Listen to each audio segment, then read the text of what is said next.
I'd like to say hello and welcome, everyone. My name is Karin Henriksson, and I'm the Communications Officer for VREF. It's great to see so many of you here today for this NextGen Tools of the Trade workshop. On behalf of VRF, I'm really happy to open this session. The Tools of the Trade series was created in response to your own requests for practical support, so it's wonderful to continue building this space together with all of you. And we're especially pleased to have Dr. Margot Rubin with us today, and I'm sure her insights on academic writing and publishing will be valuable for many of us. Thank you for joining, and with that, I'll hand over to our moderators, Nisha Nair and Maria Jose Nieto, to take us into the workshop. Thank you. Thank you, Karin. Welcome, everyone. We're very excited to put together these tools of the trade and have Margot to guide us to the very daunting process of writing and getting published. We expect this to be very useful, very engaging, and for all of you to be part of this process of understanding how to get your ideas and your research published. I think we're in different stages here, the participants. Some of you might have already been able to successfully publish, others are starting to think of your ideas. So the whole agenda that Margot put together is in order for you to kind of in different stages think about what are the skills, what are the tricks and traits that you can put together for navigating this process and hopefully getting for it to be less daunting and more of a pleasure to accomplish a publication in a peer review journal. I think we can start already with Margot so that we get hands-on into the process. We are here, some of us from the VREF NextGen facilitators community. You might have seen us before in the research forums. There's Shahan with us and Obed. So just waving with their cameras on up there, and Nisha joining us from different parts of the world, and I hope we'll hear more from them in a bit in the process. So Mark, I'll give it to you because we're all very excited to just kick started with this workshop. So over to you, Mark. Wonderful. Thank you so much, everyone. And thank you to VREF and to the NextGen scholars for inviting me to do this. I was just saying now that I'm very, very concerned about the fact that scholars from the Global South are not publishing sufficiently. They're not being published. And the wonderful work that is being done in the Global South particularly is not being recognized, not being published. So anything I can do to assist and to help, I'm up for. Right, but let's get into it. I'm going to just share my screen. Bear with me 1 second. And just take a moment. There we go. Right. Can everyone see that? Yes. Just perfect. Lovely. Good. So I'm going to be talking today about the publishing life cycle. So basically, where do we start? How do we do it? And where do we end up to actually get our work published, submitted, and out there into the world itself? Now, you may ask the question, who is this Rubin character to be telling you anything about publishing at all? I mean, well, to start with, I am originally South African. I am a urban geographer with a PhD in politics and planning. And over the years, I've written about 30 articles and book chapters that have been published here and there. I've edited a couple of books. I'm editing another one at the moment on active travel. And I was the editor, one of the editors for the African Studies Journal for 4 years. I now sit on the editorial board. I'm also an editor for on the editorial board for the Third World Quarterly Journal, and I sit on the editorial and monographs board for the Cardiff University Press. So one might say I have a little experience in the publishing world on both sides, both being somebody who likes to publish quite a lot and somebody who sat within the actual journal side on the nuts and bolts of getting published. If you want to have a look at some of the work that I've done, there's a QR code. It will take you to my Google Scholar page, and you can see some of the stuff that I've done over the years, much of which is actually being funded over the years by VREF. So many thanks to VREF. Very much appreciated. Right, so that's me. Let's get into it. So what are we going to do today? Well, the program for today is we're going to do a lot. I'm not kidding here. We're going to, this is an ambitious enterprise that we're up for. So after our welcome introduction, we're going to talk about how we conceive our project, how we start to conceptualize the piece that we're going to write. Then we're going to talk about how we choose a journal, what are the criteria, how we can do it, what ways we can do it. Then strategies for writing. Then we'll have some questions, have a comfort break. We'll talk a little bit about the ethics of writing and publishing, which is a very tricky terrain at the moment, no question. The submission process and what that involves. And then we'll talk a little bit about the reviewers' comments and what they mean. Now, this is opaque territory. And we'll talk more about that when we get there. But I'm always just shocked at some of the things that reviewers say and then how to figure out what they are. Okay, just to let you know, I cannot see your hands at the moment and I cannot see you. If there are questions, if you have questions, please put them in the chat and we'll get to them at the question and answer session or hold on to them until that time. If there's any technical issues that are coming up, if the mentees aren't working, or if something's going on, you can't hear me or can't see me or whatever, just let Nisha and Maria know and they'll be handling all the technical aspects of this. All right, so let's jump right in. Okay, so when we start to think about what we're going to write, we have to conceive of the idea. We have to think about what is it that we're going to be writing about. And many of us have an idea at least of what the thing is that we want to talk about, what the thing is that we want to write about. And it often comes out of our master's work or it comes out of our PhDs, the kind of research we've been doing. And that's great. Brilliant place to start is with the work that you have to hand. Absolutely. But then you have to think very, very carefully about what is it that you want to say. Now, and here's the thing that is absolutely devastating to all researchers all the time. The vast majority of people are not interested in the minutiae, in the details of our studies for their own sake. People are not particularly concerned about the fact that I am absolutely fascinated by bylaws. Okay, I cannot tell you, I can give lectures on bylaws. I find them excruciatingly interesting, and in their fine detail, I find them interesting. But this is not true for the majority of people in the world. And what journals and what other people are looking for, and what readers are looking for, is to find out and to understand what is it that your what is it that your research is telling us about the world? It is the lens, it is the object which tells you something, it tells us something about what is going to happen or what is happening in the world, or how we think about what's happening in the world, how we have conversations and debates about theory, about concepts, about ideas. And so what many, many early career researchers, the biggest mistake that they make when they submit work for publication is that they tend to give something in or put something in which is incredibly interesting to them and is incredibly interesting, but doesn't actually engage, okay, with the huge number of debates that are going on either around that topic or doesn't locate it theoretically.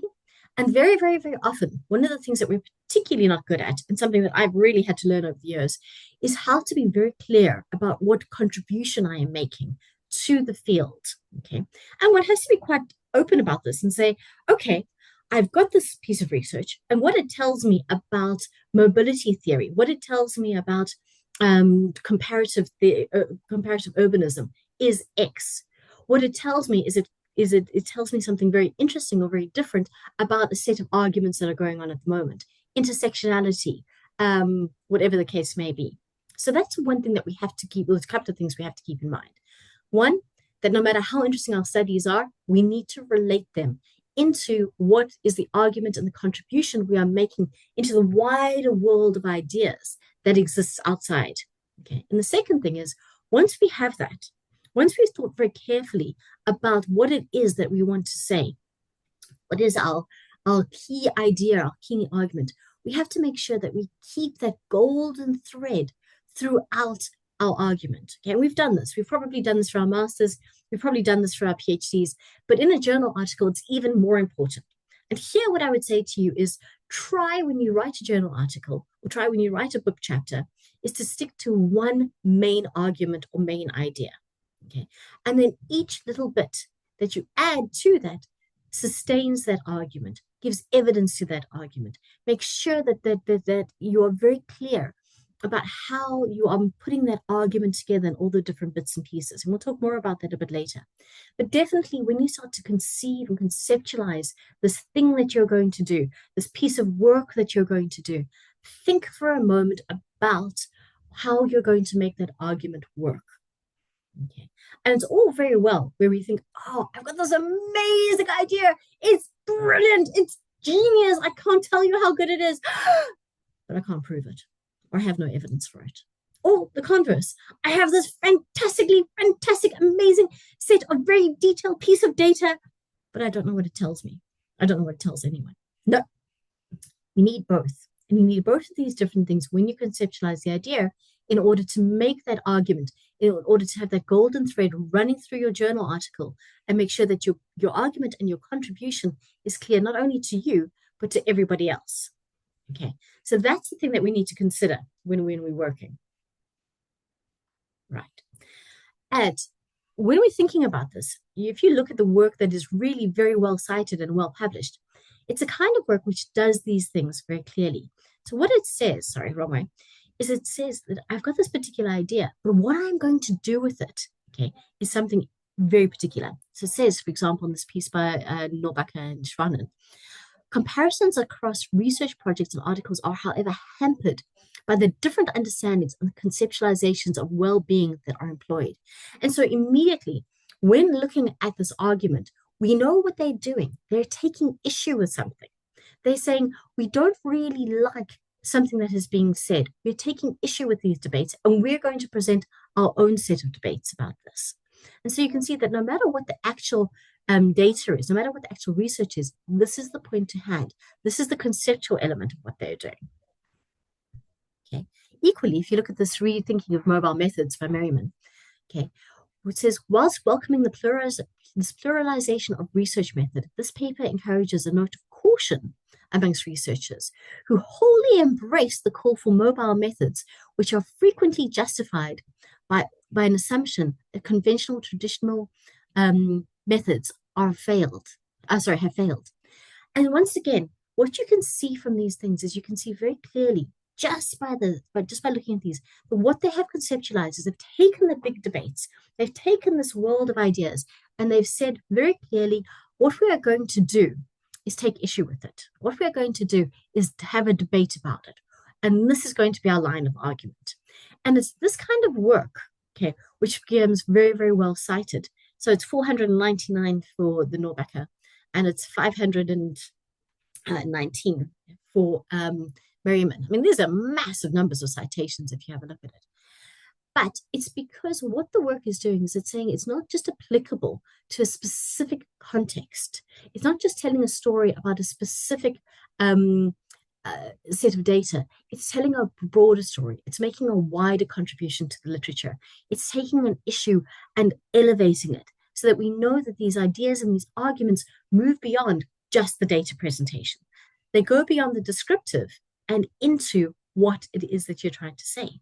So you have to consider when you're writing about why would anyone who is not interested in your region, your city, your community, etc., be interested in your paper? You might be interested, and there's probably a small number of people in the world who'd probably be really interested in the specificities of what you're writing about. But what you really need to think about is what is it about your research that tells us about the wider phenomenon? What is it about your research that speaks to what is happening elsewhere in the world? What is it about your research that is speaking to the world of ideas? And so what you need to do is go beyond the descriptive, okay, and enter into the debates around the analytical and the theoretical. Okay, and those are the things that you need to do. And so just to give you some idea, there's some work that's been going on. This is a work by Tom Goodfellow. It says, Contingent Infrastructure and the Dilution of Chineseness, Reframing Roads and Rail in Kampala and Addis Ababa. Now, what his work is actually on, Tom's work and his colleagues' work, is actually on roads and rail in Kampala and Addis Ababa. But when he's actually considering it, when he's moving it beyond just talking about roads and rail, what has happened historically, he's talking about the influence of the Chinese kind of finance and empirical project into Africa. And he's thinking about this in terms of the ideas of the notions of contingent infrastructure and contingent urbanism. He's talking about it in relation to this kind of this theorization of Chinese impact into Africa itself. And so you can see that although the empirical work is about roads and rail, the way it's being used is to give us evidence and give us an interest into these notions of A, contingent infrastructure, and B, this idea of kind of Chinese empiricism. And so, imperialism, not imperialism. And so, what you can see is that it's quite useful. Equally, inclusionary housing policy in cities of the South, navigating a path between continuity and disruption. One of mine, I have to admit. Apologies for this. But anyway, so I was working with two colleagues, Andrea Scherber and Ivan Chirok, on this particular piece of work, and we were really interested in this idea of inclusionary housing policy. And we were comparing what was going on in Johannesburg versus Cape Town as an idea of trying to understand these different notions. But within it, aside from the actual detail of inclusionary housing policy, what we thought was really interesting was to think about how the state itself, okay, was trying to disrupt in some ways, but also continue its relationship with others with the private sector.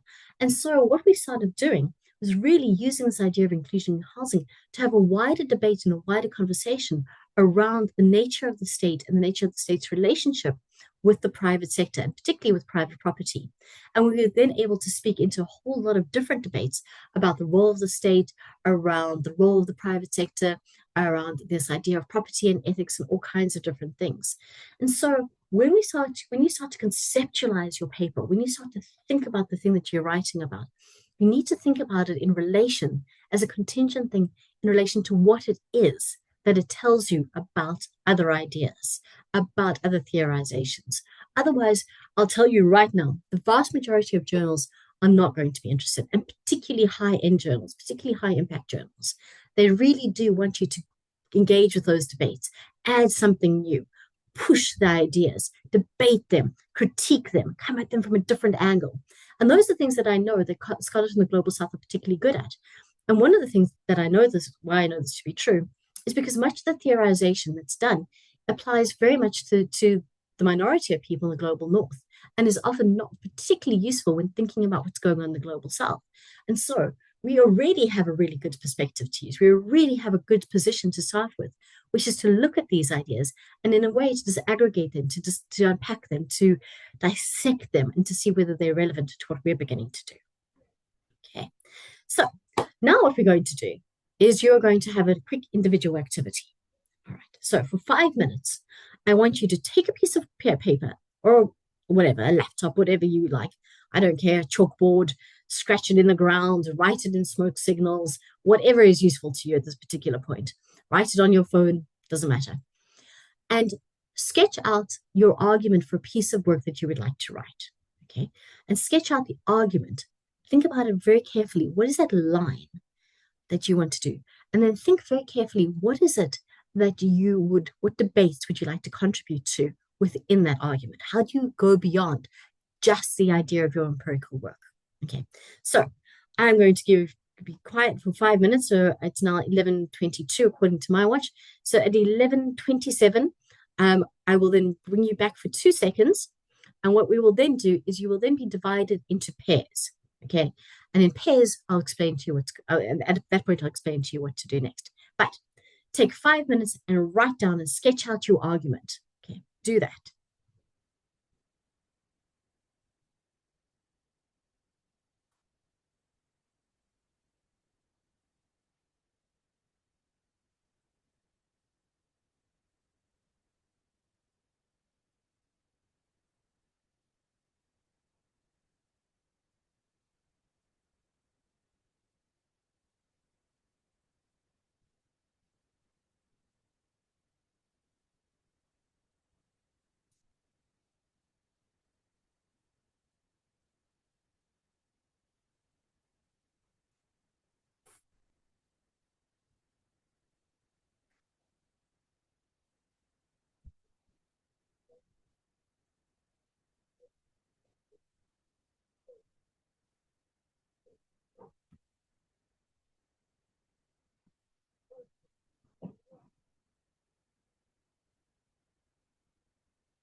Okay, is everyone ready? Okay. According to my watch, it is 11:27. Shall I give you another 30 seconds to finish off? Yes, please. Go.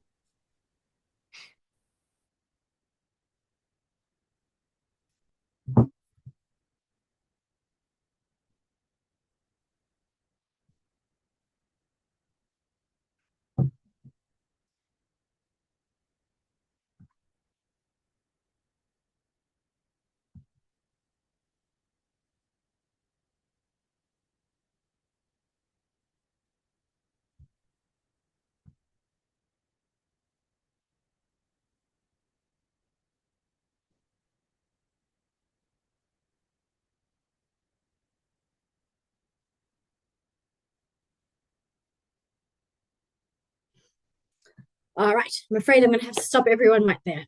Okay, so I hope you've got something on paper. It doesn't have to be absolutely resolved just as a start.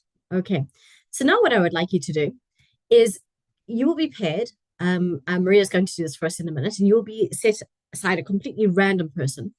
And what I would like you to do is discuss, okay, in your pairs, some of you will be paired with one of us, your particular argument that you've just made, the idea that you've just sketched out, the idea that you've just conceptualized, okay? So you're going to have 10 minutes, discuss each side. And what I would like you to do is to give each other feedback on this. Now, there's some rules of engagement. Please be kind and be constructive. Do not be mean to each other, okay? Make sure both of you get a chance to talk and be honest. Do you understand the argument that is being made? Okay, so those are the things that you need to do in the next 10 minutes. So you'll have to discuss the argument that you've done, that you've made, and engage with each other.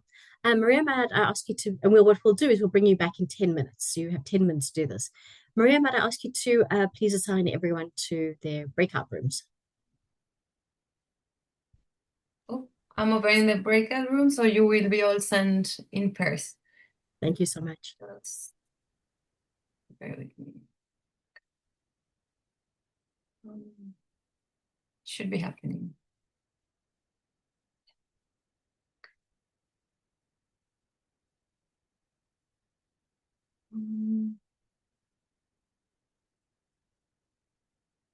Should have happened automatically, like it happened before, but it's not happening.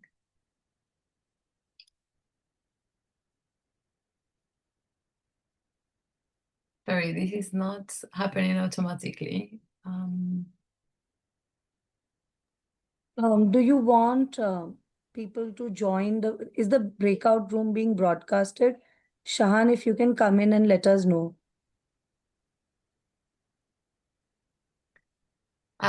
Before it happened automatically, but now Yeah. it's not. So Yeah, I don't see any breakout room. Broadcast. Okay, all right. Yeah, we'll just give Maria a moment. Maria, I think the way to go is to close down the rooms that you created and make a new round of rooms. okay. I'll close them all.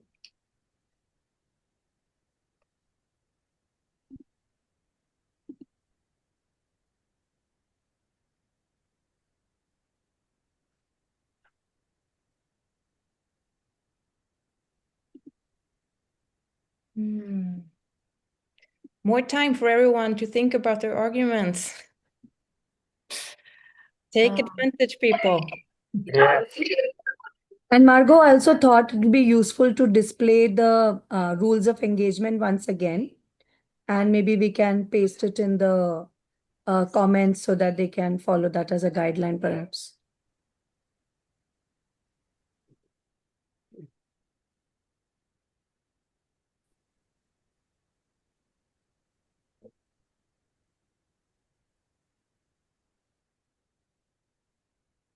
Okay, is it working now? Great, yeah. Awesome. Good job, Maria. Thank you. Of course, it worked when we were practicing, and now it doesn't. Did you Okay, put superb. Did you put me in a room, Maria? I hope not. No, I said the hosts not. Good. So the Okay. three of us will not be. I'm happy Okay.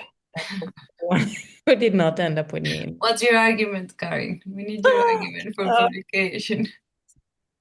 Oh, I'm sorry, I don't have much to offer. I did put Margot in one though, because she's not Yeah. host, right?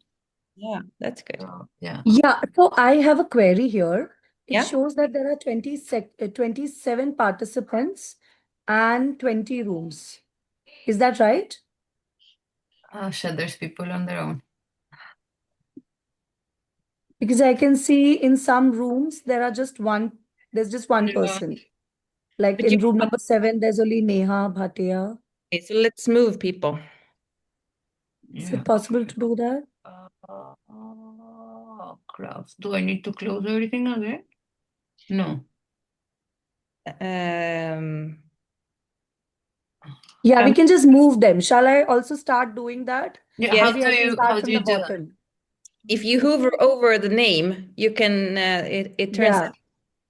move. And we have Shahan in the waiting room.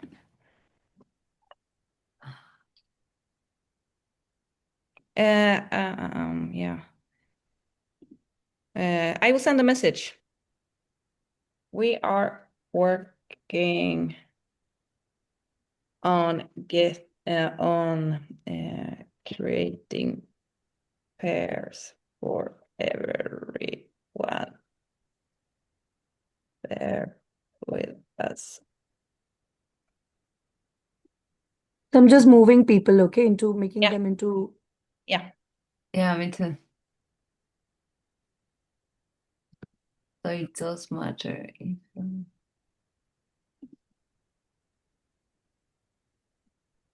Margot is on her own. Yeah, I'm going to put Margot and room 9 together. Yeah. And then number 10 is alone. Number Mhm. 10 has been resolved. Yeah, it shows to me on his own. Yeah, he's resolved. Yeah, I think can we close those rooms, the ones that are resolved? You can see 2-2. I think we are good now. It's 2-2 across. Yeah, just yeah. I'm here if you need me somewhere. Yes, yes. I was in an empty room, so I exited. I don't know what was happening. Okay. Yeah. No, good. We Were you were. able to exit? You weren't supposed to be able to exit. I exited the room and it exited me from the meeting as a whole. So Yeah, because there's no Isaac is on its own. So what do I do? Christopher, Can you go to room 4, Shahan? Because I think there's everyone else has a pair. Shall this I put Shahan in room 4? Yeah. Yeah. one, Bye, Shahan. and It says not joined though. Okay, yeah, there you go. Okay. Yeah, he's gone. Oh, is Christabel. yeah, Christabel, can we move Christabel to a room so that there could be 3, maybe? So maybe room number 18? Yeah. I'm doing it now. Okay. Wow. I hate breakout rooms. It's not my favorite. It's a mysterious thing for me. And we have a new person. I will put this person in room number 3, just like that. I don't know how to close rooms that are empty. Let's see. I think we can't. No, I don't think so either. No, it But I doesn't. think it's all right. You can just let it be for the moment. Yeah. And how many minutes later do they have to come back to the main session? So we started at 30, but then there was all the mess. So 5 minutes Okay. left. So okay. Okay. Yeah, this is quite complex. There is one more person here, Theophilus in Yeah, but this I room. moved him to another room. So when yeah, should not be. it says not joined. I don't know why. So should we put him in the waiting room? Yeah, let's see. Okay, this is quite complex, Karen. Yeah. Yeah. It got complex when I realized that they were supposed to go into pairs and not groups. Mm. Yeah, If yeah, you create like 4 or 6 breakout rooms, that's yeah, yeah. This is like 15 breakout rooms, I think, operational at the moment. yeah. And So for our next session, we need larger groups, right, Maria? I think this is the only breakout room we're this doing. is the only, yeah. Okay, okay, great. Okay, The next interactive elements, it's the mentees. okay, That's up to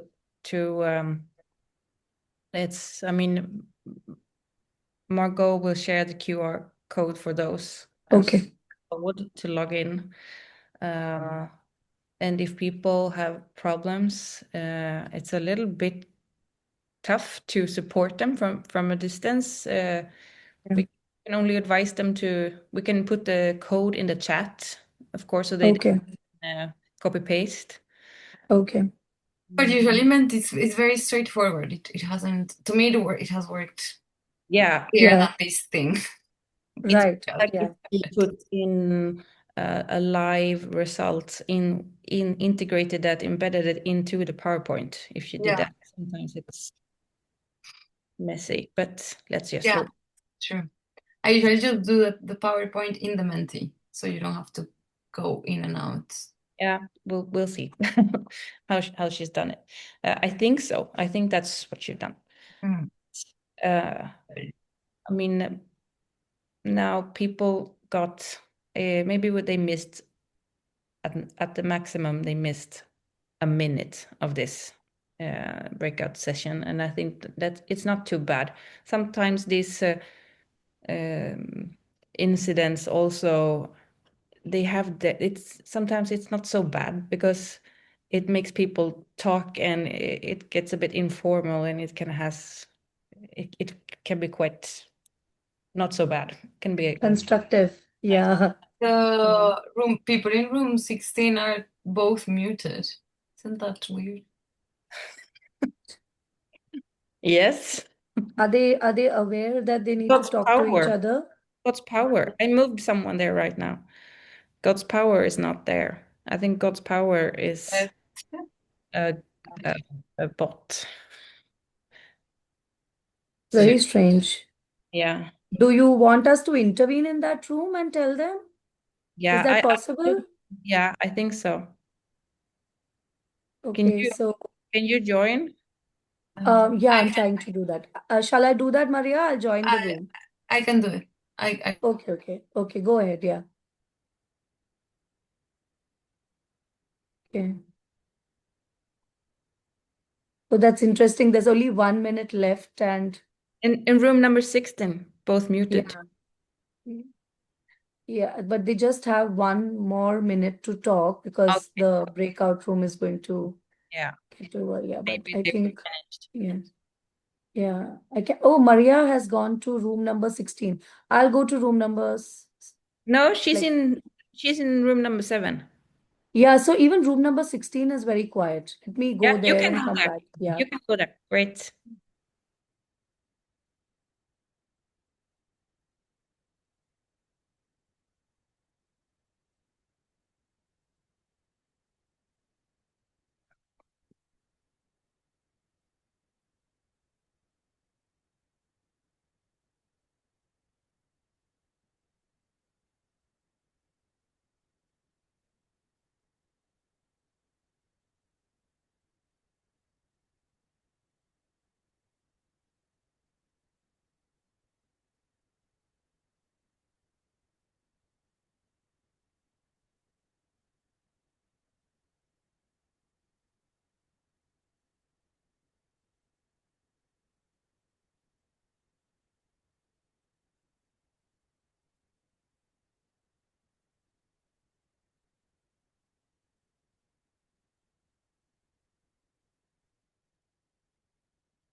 So Karen, very interestingly, they were chatting and discussing. Okay.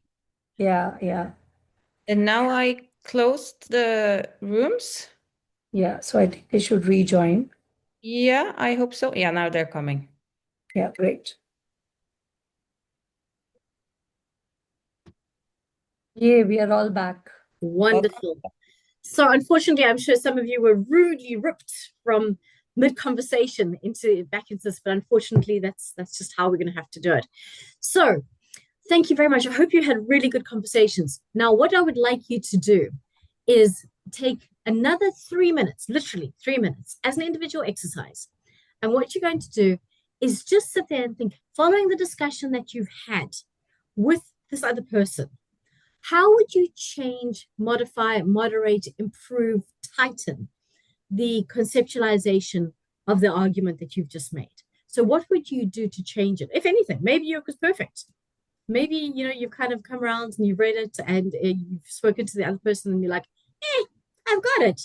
But if you haven't, what would you do to tighten it? What would you do to change it and to improve it? So spend 3 minutes just thinking about that. And I'm going to share my presentation again.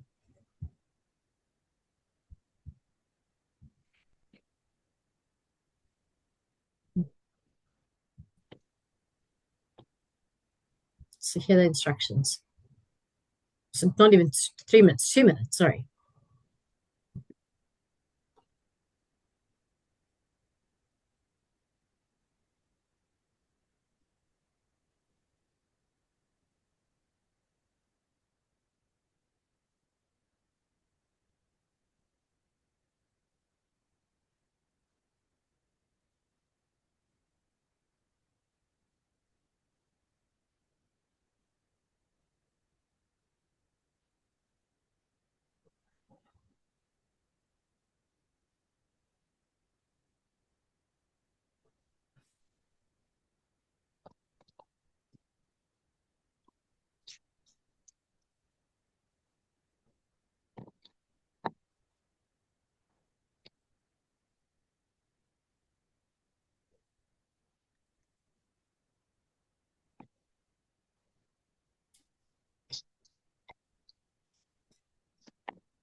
Right. Okay. So I hope you've had some time to just think about what changes you might make, might not make. And also, just to give you another entirely different possibility, you might want to reconsider it.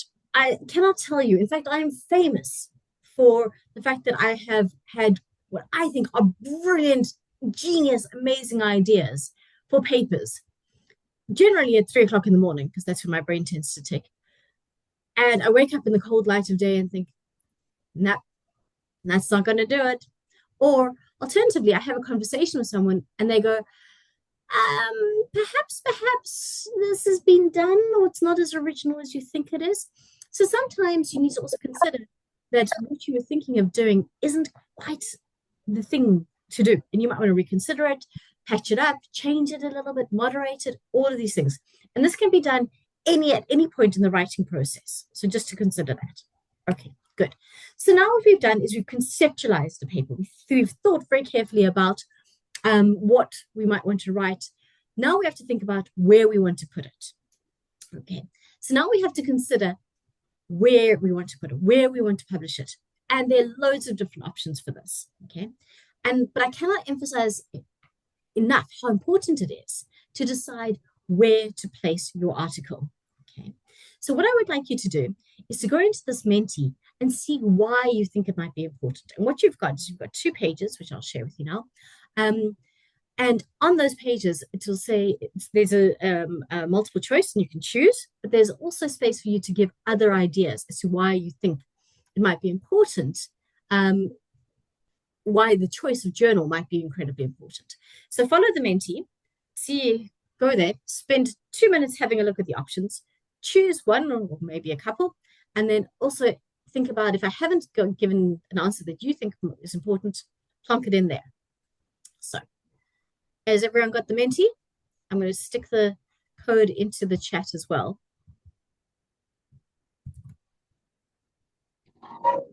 Okay, stop sharing.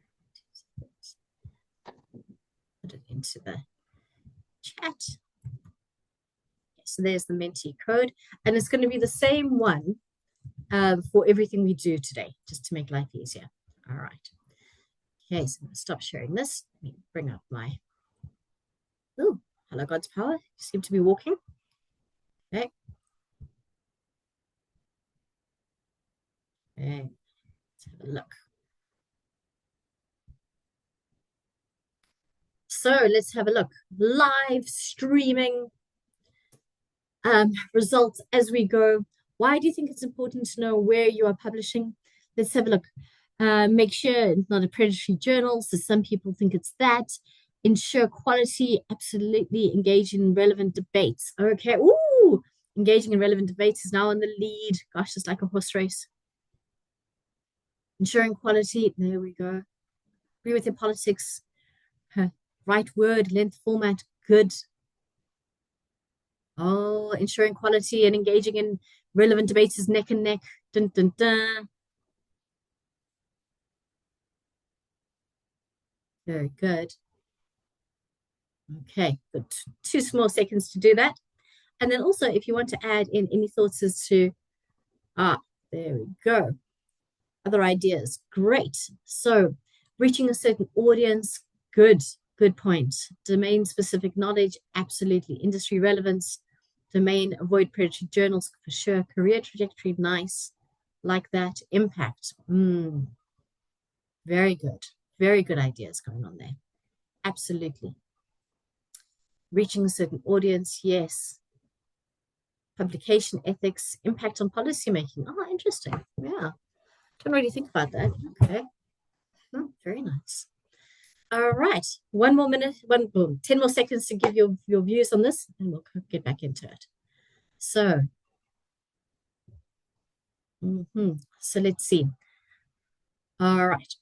So interestingly, when we do this little exercise, it seems that the vast majority of people think that the reason it's important to know where you're going to publish or the choices you make in journals is because it engages in relevant debates. Absolutely, that is key.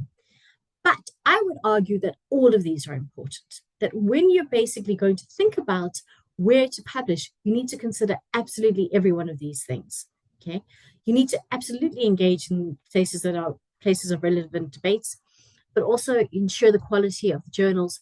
Make sure that they are the right kinds of places you want to publish in. Make sure that they're not predatory. And predatory publishing is a big issue. And then right length and format. And here, this is something particularly for people who might be thinking about or considering publishing, for example, photo essays or architectural drawings or things which are not necessarily the kinds of work which more conventional publications or more conventional journals publish. And so you might have to be careful around that. But also in terms of the politics, one has to be aware that some journals, not all, but some journals have very particular leanings. And I'm thinking here of Antipode, for example, which is a left-leaning Marxist journal. And so it publishes work that's very much in line with that kind of thinking. If you come at it with a neoliberal kind of piece of work, it's not going to go anywhere. So you have to think about all these different ideas. But yes, absolutely, this idea of impact, very important. Impact that you're making in the world, for sure. Publication ethics, absolutely. And matching a certain audience, reaching and speaking to a certain audience, I think is absolutely correct. And also within a particular domain. And here, things can get really, really interesting because there are certain journals, like the one that I used to edit, African Studies, which was a generalist journal. It was all about anything within the social sciences and humanities it published. But it did have very particular arguments and debates that were going in that particular journal at particular times, particularly around linguistics as it happened. And so people sometimes chose to have their work published in African Studies because of the debates that were going on in that journal. But otherwise, you might consider a more specific or domain-specific journal for exactly those reasons. But let's go back into it and start to think a little bit more about these things. Okay. So. Okay.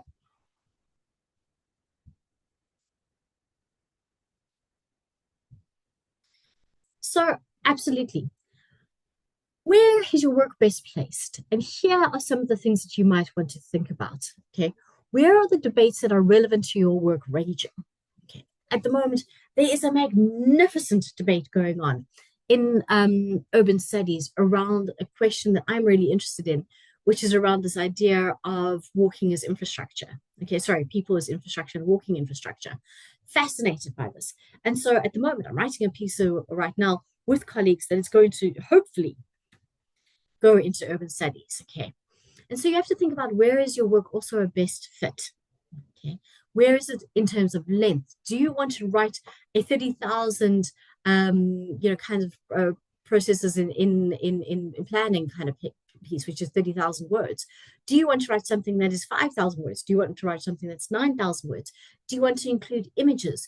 Do you want to have it something which is highly, highly theoretical? Do you want something which is more policy related and has those kinds of debates? And so when thinking about the journal, you have to consider all of these different ideas, okay? And then have a look at the metrics of the journal, because these will also, very importantly, help you to decide where to publish your work in. And so have a look at the citation metrics, have a look at the impact factor. Anything over about 1 is probably heading in the right direction. Anything under that, you might want to reconsider. But it's entirely up to you. There might be good reasons for that. Then you want to have a look at it in terms of what is the rejection rate? Okay, and the acceptance rate. So this is taken from Mobilities. It's got a 23% acceptance rate. Now, 23% acceptance rate is high. That is a good acceptance rate. That means you're in there with a good chance of getting published.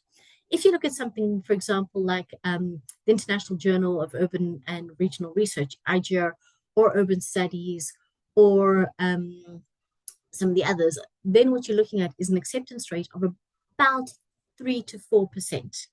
Which means that 96%, okay, of 95% of stuff that is submitted to them is rejected, is never accepted into those journals.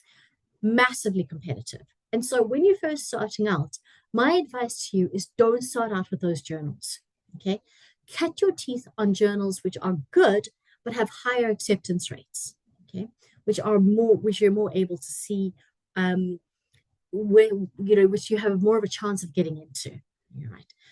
So those are the things. And then have a look at things like how long does it take for them to accept or reject? If you're looking at journals where the average days to decision and publication is sitting in the hundreds or the 200s, you might want to consider not publishing them, just because of the fact that it takes a really, really long time to get a decision and to get published in them.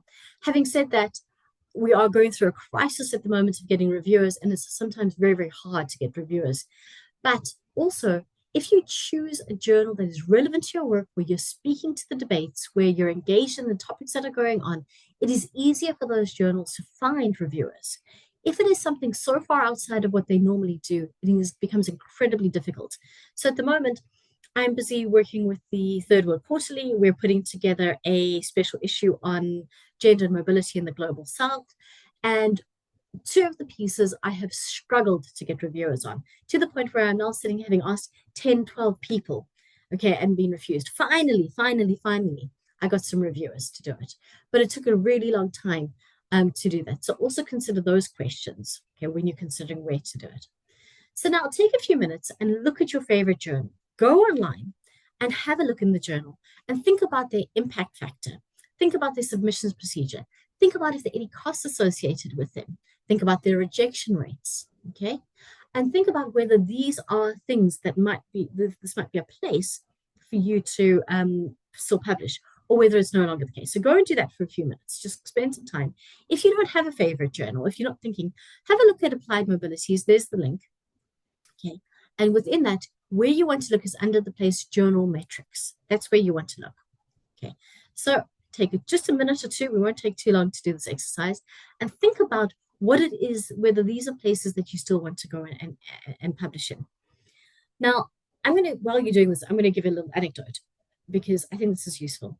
When I first started publishing, I was very, very careful to do 2 things about my publications. The first was I looked for special issues, because special issues are often easier to get into, than when you're looking just cold calling and cold submitting a piece. So look for special issues. Get yourself onto listservs, get yourselves onto all kinds of different platforms. LinkedIn is a good one. All the Royal Geographical Society, they're very good in terms of their different groups, research groups. They've got a transport research group, they've got a mobilities research group, but they're all over the world. And see what people are sharing when they're calling for special issues and abstracts to them. Now, this will help you because when you're directing your particular research into a special issue, it's much easier to get it in. It's much easier to get at least over the first hurdle, which is desktop rejection, desktop acceptance. We'll talk more about that in a bit. So think about that. And the second thing is, as I said, don't necessarily go for the highest impact journal your first time out, okay? Think about it like when you're riding a bicycle. You don't go into the Tour de France your first time out, okay? You first put on some training wheels, and then you might ride around the park for a bit, and then you might ride around the road, and after you've done that, then you might ride around the block, and then you might ride to work, okay? But you don't start out by doing a massively kind of competitive race with the best racers who've been doing it, cyclists who've been doing this in the whole for the last 10 years, and it's their entire life and it's all they do. Start small, build yourself up, take advantage of opportunities. Okay, so have people had a look at that? Yes? Okay. Do you still want to publish in that journal, knowing what you know now? All right. And think about this, and also consider that you don't necessarily have to stick to that decision. You can have a look at it, start writing for a particular journal, get halfway through your piece that you're writing, and then think, actually, what I need to do here is write for a different journal. Or as I've been doing my literature survey and literature review, I'm actually finding that another journal is more relevant. And so you're not stuck into this. It's just a place to start, to give you somewhere to aim and to think about where to read and where to begin your process. Okay. But now if you're going to talk about our strategies for writing. All right, so where are we? So you've got an argument, you've got some data, you've got an idea of where you want to publish. What next? Well, this is what's next. I'm going to do that again, just because I like doing it. Okay. Write, and write. Okay. And here, this is the thing which gets everybody all the time, and no matter where they are in their particular career, you need to spend some time writing. And like riding a bicycle and like doing anything else, writing is the thing that improves with practice. Okay. It improves with practice and it improves with critique. And also it's a discipline that you should get into day after day. Okay. So how do you start writing? Well, the place where you start writing is actually, you start by reading. Okay. And this is going to sound like a weird thing, but start by reading everything that is around your particular topic. Make sure that you know the debates, that you know the arguments. Okay. Make sure that when you start thinking about what you're going to be writing, you know what debates you're going to be going into. You know where your work fits in. Okay. Make sure that you know where you belong within this whole wide world of ideas that is academic and journal writing. Okay, so start by reading, know the field, know the arguments, know the debates, know where you sit, and read widely. Okay, just because your particular piece happens to be on, for example, my work happens to be on family choices around mobility in South Africa and Mozambique, does not mean that I need to only read that. In fact, I have found some unbelievably interesting work coming out of India, coming out of Pakistan. I have found some amazing work coming out of Brazil, coming out of Colombia. Okay. And so read as widely as you can around this particular topic so that you can locate yourself within it. So you can locate your work and your debates and your arguments into this. Oops. All right. And make sure that your data is sound. Because this is the other thing, that when you're reading the work and when you're reading your data and when you're thinking about how you start writing, go back to your data and make sure that that is absolutely, that there is no debate around it, that there's absolute veracity around your work, that it cannot be picked apart. Okay, so start by reading, start by knowing the debates, okay, and then make sure that your data is sound. Once you've got that in place, then here's an academic joke for you. How do you eat an elephant? Answers in the chat. or shout them out? How does everyone eat an elephant? Somebody shout it out. Come on, you know the answer to this one. One chew at a time. There you go. Thank you, Karen. Bite by bite. Okay, one bite at a time. So there you can see you've got the chuck and the brisket and the short rib and the tail and all the bits and pieces. So the same way that once you've got all of those things in place, you've got your conceptualization, you know what's in the field, you know what you're going to write. How do you start writing? One bit at a time. You start slow. You start with, okay, it's the same thing with writing. You start off by planning your article, and you spend some of your time carefully designing your paper. All right? So you carefully sit down and you go, this is what's in my introduction.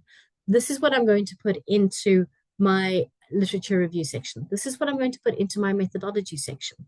This is what I'm going to put in to my different sections. And you sit down, and I do this with a piece of paper and a pen, because that's the way that I'm most comfortable. And I write it out, and I literally write out under each section what I'm going to argue. I sometimes even put in particular ideas or particular thoughts, and I use that constantly as my reference. Some people do it online. Some people scribble on bits of paper. Some people have software. Some people speak it out loud. There are lots of different ways of doing this, but I cannot emphasize enough to you, when you are thinking about writing, spend some time sitting down, carefully designing your paper. Think, and then go back to your golden thread and make sure that that golden thread is running through the paper, so that each perspective, each point is adding onto that. Now remember, in papers, you only have a very limited word count. It can be between 6,000 and 10,000 on an average. All right, so every word has to count.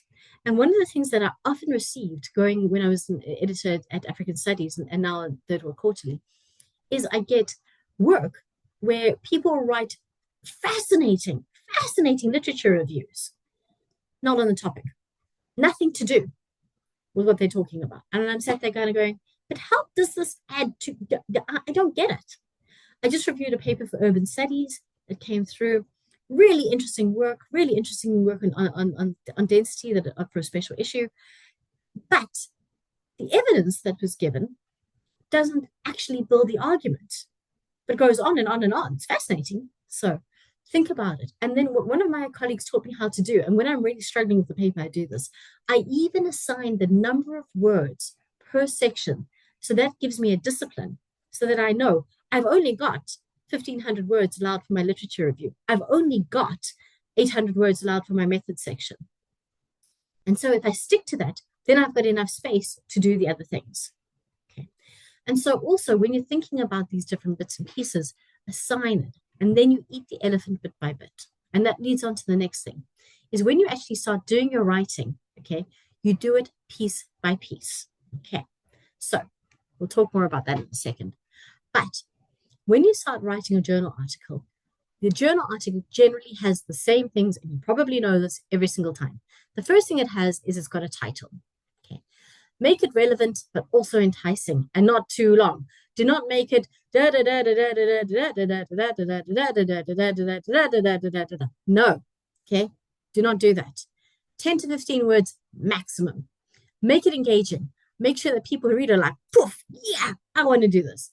And so some of the classic ones I found, which I think were actually brilliant, okay, they're not particularly to do with mobility or transport, whatever else, but I just thought they were great, was you probably think this paper is about you, a narcissist's perceptions of their personality and reputation. Brilliant, right there.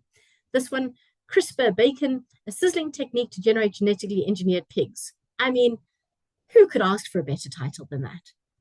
And then Life of the Party, the origins of regime breakdown and persistence under single party rule. And so what you have are these really good eye-catching journal articles.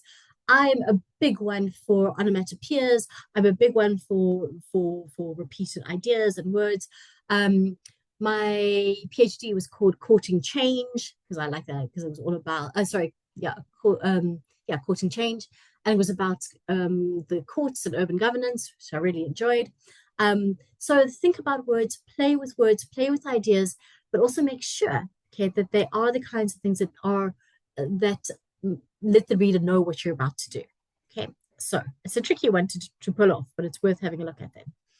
And then what you need to do is to go through the different parts of it. So when you start to write and when you start to assign words and when you start to structure it, always use these different things. Now, in your introduction, tell the reader what is the problem. What is the problématique, as the French say? How are you going to solve it in your paper? Okay, what is the thing that you're going to write about? And tell the reader, this is the problem. The problem at the moment, just to address this, the problem at the moment is that there are not sufficient numbers of people from the global south publishing in high impact journals. That is the problem. I'm going to solve it, tell you how to solve it, because I have data to let you know. So the intellectual puzzle around this is, what are the challenges that face people in doing this? Okay, well, this is what I have discovered, my main argument. This is my main contribution. People have never thought about the fact that there is a huge issue around language, around access, around time, around the fact that many colleagues in African universities have got massive teaching loads, all of these different things. And so within your introduction, and don't make it too long, get to the point quite soon, okay? Tell everyone, what is the argument? What is your data? What is your main argument? What is your main contribution, okay, to the world? What is your main intellectual contribution? And don't be shy. We have in many of our cultures, many of our cultures, this idea that we should be self-effacing, that we shouldn't be too boastful about what the work we do. But what we need to do is we need to be clearer about the fact that actually we are making a contribution, and we need to say what this is. And it is something which I find excruciating, but you need to do it. My argument is making a contribution into this particular field by doing X, Y, and Z. I am rethinking intersectionality and the ability and the idea of passing in walking in the global south. Nobody's ever done it. I'm doing it. I'm saying it. So you lay claim to territory. Right. So that's where we're at. Then you do your literature review. Do not call it a literature review. Do not call it a literature survey. Tell the reader what it is in the section. So that can be entitled, for example, the work that I'm doing at the moment, intersectionality, passing, and walking in the global south. Ta-da. And then you locate your study in the main debates. You set out the main debates. You set out where you sit, and then you set out where you sit within them. All right. And here is your conceptual framing. It is in this part that you begin to say and you begin to respond to what is happening and in the global debates, and you tell everybody what you're doing. Are you adding onto those debates? Are you using them as scaffolding to extend them? Are you in some ways using some but contradicting them? Are you debating them?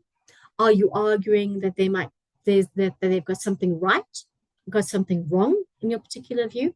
So you go through the literature review, you outline what's been going on in the main debates, and then you lay claim. You say, this is where my work sits, and this is what I am going to do using these ideas. All right. But after you've done that, your method section, proof that your work has veracity. Give details and context, but unless it is a methods paper, do not go into 1,000,001 details. Okay, just enough so that the reader knows that there's depth and veracity, okay, to your empirical work. Then you go into your data and analysis section. Do not call it data and analysis. All right? No. Good journals, you don't call it data and analysis for the most part. You do it thematically, okay? And you entitle them under the themes that you want to explore. Now, you can separate data and analysis, but generally you don't have time or space in a journal article to do that. So what you need to do is combine your data and your analysis into thematic sections, which build your argument, okay, piece by piece on that golden thread. You have to evidence your claims. So I, for example, say that intersectional identity allows people to pass through certain kinds of spaces. Okay, that is my argument. And then I will provide evidence for that. So being a young Black man walking through of a particular ethnic group allows people to walk through certain spaces unmolested and unabused. But on the other hand, it also means that in other spaces, the same young man might be equally in danger. Here is my evidence. Here are my quotes. Here is the data, and so on. So I literally give information and evidence. And then I signpost. I say, you see, this is building on the argument I am making. I go back to my main argument, my golden thread, and I show how each of these different pieces, okay, gives evidence to the argument that I'm making. All right. So that's what you do. And you can come to the end of it and have a section which kind of sums it all up as in kind of further analytical section, or you can leave that for the conclusion. But in the conclusion, no new data, no new ideas. Okay. You have to tell people what it all adds up to.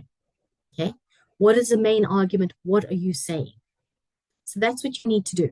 So this is how you outline. And within this, when you are planning your article, okay, when you're planning these different pieces, think about what you're going to put in each section. Think about how many words you're going to assign to each section. Think about the proportion of what you want to do. So for example, I tend to write quite short introductory sections. Mine are really like, I do short and punchy. Okay, I've got a colleague, Ivan Chirok. He can write them for pages, and that's his style. All right, I think they should be shorter. I think they should be clearer. Once again, in terms of conclusions, I like to write a long conclusion. I like to bring everything together in my long conclusions. Other people that I've worked with tend to have an analytical section and then a short conclusion. You can do either, but just make the decisions about what you want to do. Okay, now the actual writing. Where do we actually write? Most of us would love to sit in an environment like this, drinking a cup of lovely coffee, surrounded by books and silence for days on end, where we can indulge our every intellectual fantasy, where we can sit and read and engage and think and ponder. The reality is, most of us don't have that. We do not have this. This is not our daily reality. In fact, life is busy. We are busy people. We are lecturing. We are sitting in committee meetings. We are seeing students. You know, we have family lives. We have a million and one administrative things to do. Life is busy. So where do we write? Well, there are loads and loads and loads of ways to skin this cat. Okay, you do not need, and I say this sincerely, you do not need loads and loads and loads and ages of time to write. Okay, I can and I do write in nooks and crannies, which means that if I have 15 minutes, if I've got something to write, like I'm writing a paper at the moment, I will write in the 15 minutes I have while waiting for a student to arrive. I will write in my car, on my laptop, waiting for my kids to finish off at football. I will write in every single tiny space that I have, okay? And to do that, I leave myself copious notes so that I can pick it up. Oh, you were thinking of this. Oh, you were thinking of that, okay? I had a colleague who was finishing her PhD during COVID. She used to get up early every morning, 5 a.m. every morning. She would write for an hour and a half every morning, okay? And then she would start her day with her kids, with life, with her job and whatever else. I've got another colleague who likes the quiet hours of the night. He goes to sleep at 8 o'clock, wakes up at 12 and writes for 2 or 3 hours, and then goes back to sleep until for 3 or 4 hours. I couldn't do that, but for him it works. Find your rhythm, okay? And don't for a second believe that what you need are these long expanses of time. They're lovely, and if you can get them, more power to you. Great, but you don't have to have them. And don't use them as a reason not to write, okay? And if you can, put time aside in your diary to write. Writing is not a luxury. It is a necessity, okay? Writing is the thing that is going to push your career, that is going to help you in your career trajectory, that is going to allow you to be able to be internationally recognized. Writing is a priority, okay? So set time aside for it. And what I've got with a particular colleague of mine, we're trying to finish off a paper, is at the moment, we put time in our diaries as a meeting, a 2-hour meeting once a week, where the two of us sit and write together, okay? And it is a non-negotiable. It's in the diary. It is a meeting, the same as any other meeting, and we spend time writing. If you can, do that. I've got another colleague, Professor Philip Harrison in South Africa, my old boss, who I love dearly, and Phil, it's Fridays aside for writing. And it's just a non-negotiable. Finished and clear. Excuse me. So what are your top tips for writing? So let's go back into our Menti. And what do you think? Okay, what are your tips for writing? Either getting started or keeping up a rhythm or finding space to write. Give us some of your tips so that we know what you tend to do. So let's have a look. So go back into the Menti. If you need the code, it's in the chat. And let's go and have a look. What are your top tips for writing? Okay, just write consistently. Good. Use a clear question as a guide. Excellent. Getting started with clear objectives. 100%. Perseverance. Hallelujah. Sing it. Set the time aside to write and only write. Writing groups. Yep, writing groups are great. Very, very good.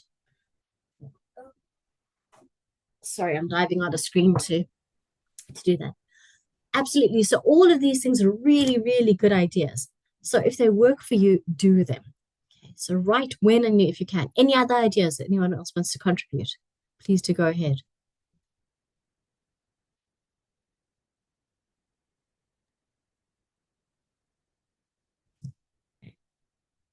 Let's see. Continuous feedback, also helpful. Absolutely. But this is it. Okay. Writing is an art and it's also a science, but it's also a practice. And you just write as often as you can, as much as you can, when you can. Okay. Don't be afraid of it. And don't be afraid to write a really, really bad first draft. That's absolutely fine. There are very, very few people in the universe who are able to write a good first draft. Okay. Write a bad first draft. Write anything. It doesn't matter so long as you're writing. That's the key thing. Okay. Make sure that what you're doing is you're writing. Get the words down on paper. You can shine them up later. You can polish them up later. Okay, I have results from 22 people. I don't see results from 22 people. Let me see if I can see my results, view results.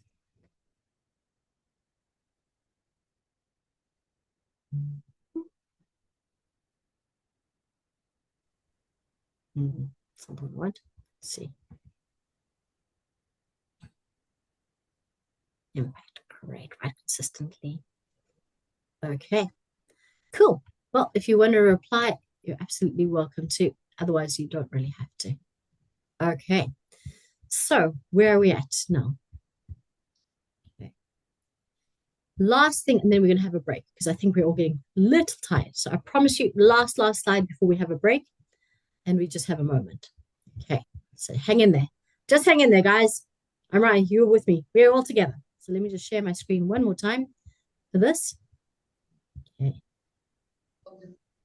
Right. Everybody in. Okay, writing style. So now you've got your idea, you've got your argument, you know where you're going to write, you've got your plan, you're sitting down, you're writing. Writing style. Writing style has changed significantly in the last 25 years that I've been an academic. 25 years but conservative, but never mind, let's go with that. Okay. The overly formal style of our predecessors is no longer the way that people write. Do not use polysyllabic word followed by polysyllabic word, excessively verbose language. Write clearly. Write so clearly that even a non-expert can understand what you're trying to say. Write so clearly that your 82-year-old grandmother, who's never read a day of academic piece in her life, can read it. Do not use jargon, and if you do, explain it. Okay? Be specific as you can. Do not make vague, general, wafty statements. Back in the day, way back when, do not generalize. Okay? Things are always this way. The world has always done X, Y, and Z. People always do not do those kinds of things. Specific as possible. Between the time period of 1945 to 1952, 82% of the population did X, Y, and Z. Specific. Okay. And so I've got some examples on the right, okay, which show how not to write, right? So one of them says, enthusiasm for artificial intelligence has been high for as far back as hardly any years. First of all, that doesn't make any sense. Okay. Arriving at the top in 2018, once again, no idea what it means. This promotion is because of the critical advances in the field of AI and the broad applications in reality. Now, this was published, it was later retracted, okay, but it was actually published in a journal. And then we've got accounting for the origin of any conceptual requires specifying the innate building blocks from which the representations are built and specifying the learning mechanisms that accomplish the feat. What? No, write clearly, okay? Write in a ways that you can read it and go, I get it. That anybody can read it and go, I get it. Some of the most beautiful writing I've ever read is by Abdul Malik Simon. Love Abdu's work, beautiful, but it's like poetry, okay? It's hard to read, it's hard to interpret. If you read, for example, Colin McFarlane by comparison, so clear. Fana Ntlangwane, so clear, okay? Writes really interestingly. And so you grasp the ideas. And so you're able to really get into it. Do not obfuscate. Write clearly, okay? And reference. One of the other things that kills me, reference. And referencing here, I mean by citations, reference any ideas that aren't yours, but also make sure that you use evidence, okay? When you make a claim, evidence it, okay? And then do two things. Get someone who does not love you to read your work. Okay, somebody who is not close to you, somebody who you don't necessarily get on with. I know it's kind of hard, kind of scary. And then get somebody who does love you to read your work. Okay, and get them to understand. And these can be colleagues, they can be friends, they can be family members, can be anyone. Just get other people to read your work and get used to taking on board what people say. My mother has read my work for years, and she is not shy about telling me how much she hates it. She loves me, but she hates my work. And she tells me, and she consistently is a person who says, but what are you trying to say there? Or why did you say it like that? Nobody talks like that. And then my favorite one, which she tells me quite a lot, is, oh, for God's sake, Margot, stop being so pretentious. Okay. So these are things that I get quite a lot from my mother. All right. And she is not by any way a geographer. She's not, but these are things. So please, when you're writing, consider the writing style. I cannot tell you how many papers have been rejected because we do not understand what you're trying to say. And there's no point in that. All right. So I'm going to leave it there for the moment. So let me stop sharing for a bit and let's do some questions and answers. I'm sure they've been building up for a while. So if people, I'm sure there's some questions in the chat, but otherwise do feel free to stick a hand up and let's do some questions and answers. Okay. Use the mechanism for putting your hand up if you want to, but otherwise just put a hand up. I can't see everybody, so let's have a look. Anyone got their hand up? If so, just give a shout out because I can't really see everyone. No, we don't have hands up. No problem. Let's go back to the thing. Writing in parts and nooks at a time, such an important insight. Okay. Yeah, we do often wait for the right time. There is no right time. Piece by piece. Do little bits by little bits. You'd be surprised how quickly it all adds up. Okay. Let's see if there are other questions. So we have one hand up. Oh, fantastic. Please go ahead. Yes, hey, thank you. Thank you so much. A lot of my questions have been answered as you talked about them, but I had one question which was about qualitative, specifically in transportation, but in general, qualitative work and the struggle of publishing that. I read a paper on publishing qualitative papers, and one of the interviews of someone was also it kind of stuck with me, where an editor told them their work were more journalistic than scientific. And I was thinking maybe you have some insight on like how to balance that. Like a lot of us might be trying to like use solely qualitative methods, and sometimes it's really hard to find journals. Of course, like you have to find journals specifically that are more appreciative of that sort of work, but other than that also like it's kind of hard to be able to publish compared to quantitative work. If you have any like tips. Yeah. That's such an interesting idea. I mean, I've never found that. My work is primarily, in fact, as of the last 10 years, I haven't published anything quant. I don't particularly enjoy doing quant work anymore, so I've stopped doing it. But it's about your journal choice. make sure that you're choosing the right journals, and then have a look at the ways that people within those journals are writing up their qualitative material. And so think about it in terms of what are the journals that you want to aim for. And also, some journals are going to say to you, you might need to synthesize your qualitative data, into what does it say? What does it mean? So rather than giving long quotes, for example, so don't do that. Don't do like long quotes, and don't do quote, quote, quote, quote, quote, quote. That's not going to work. So use your quotes to emphasize points.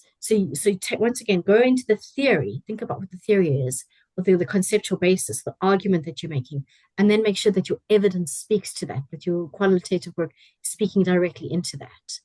And that will help to kind of tighten those arguments a little bit. Yeah. I don't know, does that help, Shahan? It does. Thank you. Thank you so much. No problem. So we now have some questions coming in the comments. We have Aruho, who is, so Aruho, would you like to unmute yourself and ask this yourself, or should we read it out on behalf of you? If you don't mind, I can straight away answer, rather ask the question. Thank you so much. Okay, great. Yeah. Yeah, thank you, Ruben, for the presentation. My name is Margot, but you're very welcome. I'm sorry, but okay. My question is, I've in the past found it hard to get people to read my work. You try, I have some friends, but some are either not interested, they keep telling you they don't have time, or the ones that are interested, they read, but just don't give you detailed information. Tell you, your work is good, but ideally maybe they don't have enough time to give you the response that you need in a time frame when you should be submitting. So you find you end up submitting your work when you've had just like one read. Instead of, to me, I would consider at least average of 3 readers for me to get a perspective of what others think about my work. But sometimes I submit without having any read, but incidentally, I've published some for conferences and one journal. So it isn't so much, but that is the challenge I'm finding around getting people to read my work before I submit. I mean, I would love your ideas on how I can entice people to read my work. These are common problems. Look, I mean, I don't think I've ever had 3 people pre-read any of the things I've ever written in my entire life. So there's a couple of things that you could consider doing. The one is collaborating. I have often found that my work is improved by co-authoring work. I really do find that very often some of the strongest stuff that I've ever produced has been in collaboration with other people. You don't have to write on your own.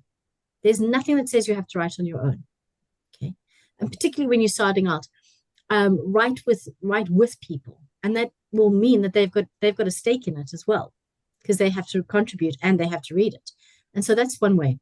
The second thing is establish a writing group. I mean, you've got this wonderful VREF NextGen group of scholars. See if there aren't people within that who might be interested in forming some kind of reading group with you, so that each month everybody can submit a paper and gets feedback on their particular paper. Every 2 months, doesn't have to be every month. So you've got those resources available. So you say it's a quid pro quo. I'll read your papers, you read my papers. Those kinds of things work really, really well, in terms of that. There are even some websites where you can ask people for feedback. I'm a little bit more skeptical about those, to be honest. I'm a bit concerned. But even using AI these days is a possibility. And this is a good use of AI if you want to do it. Things like Copilot. And you can ask Copilot, you can ask the various other things to say, read this paper and tell me if the argument makes sense. Okay, read this paper as if you were a journal. And that kind of thing is perfectly legitimate, because what you'll get out of it is not something that you'll use to necessarily write, but it will give you another perspective. So I think any of those things might help in terms of thinking about how to get other people to read your work and to collaborate with you. So yeah, those would be the advice. Ruha, does that help at all? Okay. It does so. It does so. It does so much. Actually, the collaboration writing with others is what I was feeding on. Writing with about three other people, and everyone brings in the ideas, and you debate and stuff like that. That's the best. It's like, and for me, that makes academia really fun, is when I'm able to write with people that I really love. It's also meant that I'll never write for certain other people ever again, but that's okay. You figure that out too. So it's all good. Thank you so much. No problem. Definitely collaborate. Yes, I'm just looking at the questions. Do I write the title first or last? It depends. Sometimes I'll be thinking about something and an idea will flash into my head and I'll be like, yes, that's it. That's the thing I want to write. So that sometimes happens. Sometimes I write it last. Just can be depend. Very often I write my introduction last, to be fair. It's very often the last thing I ever write. Yeah, the title often changes. Agree, Shahan. A working title is helpful along the way. Yeah. If you can't nail the lead, you don't know your story. Yeah, it's all kinds of writing. What different approaches or times of day can one use to fit writing into their schedule? Wow. I know people who write during their lunchtime sometimes. Sorry, God's Power, could you mute yourself, please? Sorry, can somebody just mute God's Power? Thank you so much.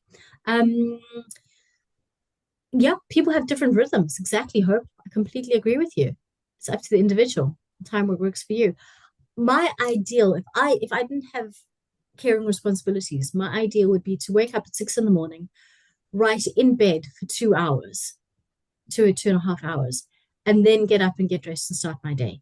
If I could, that's my ideal. So there are lots and lots of different ways of doing it. Find something that works for you and experiment. Don't be shy. And it's okay to get it wrong. It's okay to try something and go, oh, that didn't work. So don't worry about that. Cool. Any other questions? Sorry, that one you can just see. Yeah. I'm aware we're a bit on off schedule, so I'm gonna post the questions there. There's Okay, more in cool. the chat anyways. I don't know if you still we should still take a little comfort break. Probably I think just take 5 minutes, shall we?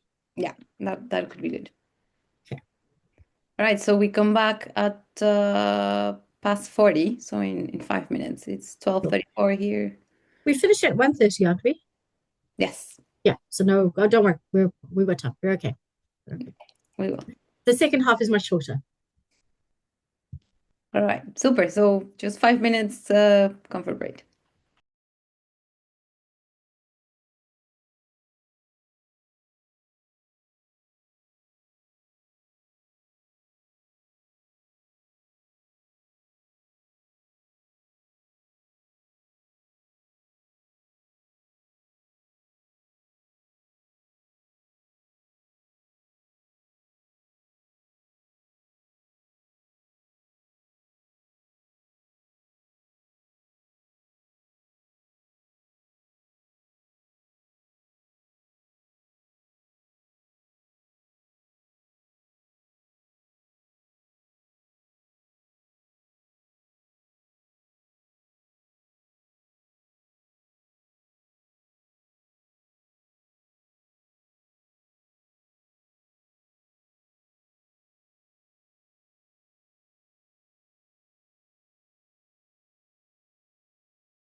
So shall we resume the session? Yeah, hello. Yes, Hello. happy to resume the session. Okay, we're good to go. Great. Okay. So what we're going to talk a little bit about is ethics of writing and publishing. And I've put in a little YouTube video there, which you can watch at your leisure. I'm not going to play it now. But what's really interesting, and there are two areas of concern at the moment around ethics of publishing and writing. The first, of course, is around AI and AI generated work. Now, as an editor, I cannot tell you the amount of stuff we were receiving, which was written by AI, and we can tell. It's very immediately obvious that something has been written by AI. You can see the style. It's generally very boring to read, and it's generally very generic and doesn't really have anyone's individual flair. I can say, please, if you're going to use AI, absolutely use it for grammar checks, use it to check expression. Do not use it to write something for you. Do not give it the data and ask it to write something for you. And definitely just do not use it as a tool for writing. Use it as a tool for checking. Use it as a tool for helping along the way. All right. And then you will absolutely, and more, have to sign an acknowledgement or write an acknowledgement about how you've used AI when you submit a piece to a particular journal. And they're now asking for that. So, for example, I recently just co-wrote a piece with a friend of mine, Sylvia Gulino, and we were writing about assemblage theory and mobility. And she is not a first language English speaker. She is Italian, and she uses AI to help her make sure that her phrasing is precise in English. And she acknowledges it. And it doesn't change her style, but it does help to tweak certain things that she does.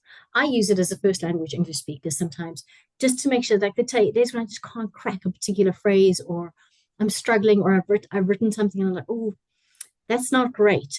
And I just give AI just to check to see what have I done that doesn't make sense. So I do that.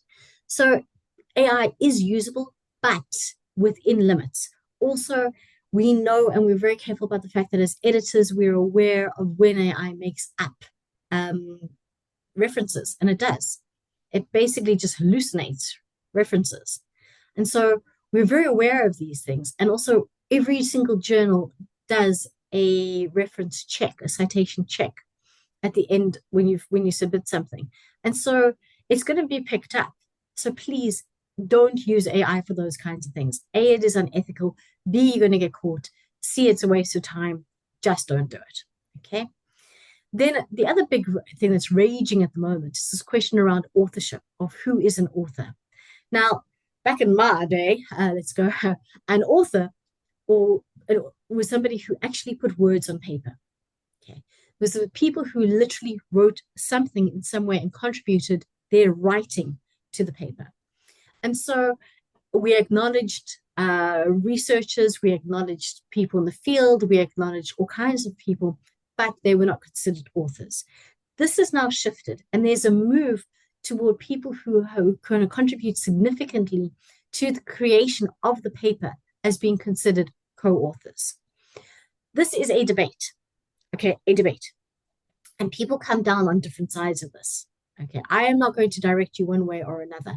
I am merely going to say that at the moment, when considering the ethics of writing, you would need to consider who you think is an author and what line you take. And it's worth reading up on in order to figure that out for yourself. All right. Then along those lines is a question around citation. And there's big politics at the moment around who to cite and who not to cite. And there's within what might be called cancel culture, or around these things. Well, cancel culture is the wrong term. Sorry, I've misspoken. But there are certainly areas in which one might consider not citing certain people because of their politics or because they've been accused of certain things. Once again, that is up to you. There are two arguments on this. On the one side, there are people who say, well, it's not about the individual, it's about the work that they've produced, and I can separate that out in my mind. and others say that the act of citation is a political act, and so I'm choosing not to recognize certain kinds of people, not certain kinds of people, certain people who indulge in certain kinds of activities or actions or have accusations against them, or who support particular things that I don't support. The classic one that's going on at the moment is one with J.K. Rowling, the author of Harry Potter, and she has made some inflammatory remarks around transgender, and so for many people they're refusing to use her work. She was in some textbooks in the UK and other places, and there's a big furore about whether she's going to be used or not. So think about these things, is all I'm saying, okay? Then you have to be careful around plagiarism. Don't plagiarize. We all know that. Self-plagiarism, even plagiarizing your own work isn't a great idea, okay? So don't do that. Don't copy from yourself. You can always rephrase. You can always change something. You're welcome to use your own work, just don't plagiarize it. Always admit to conflicts of interests. Often they're not that conflictual, and it's worth owning up to them. So don't worry too much about it. Just make sure that people are aware. Originality.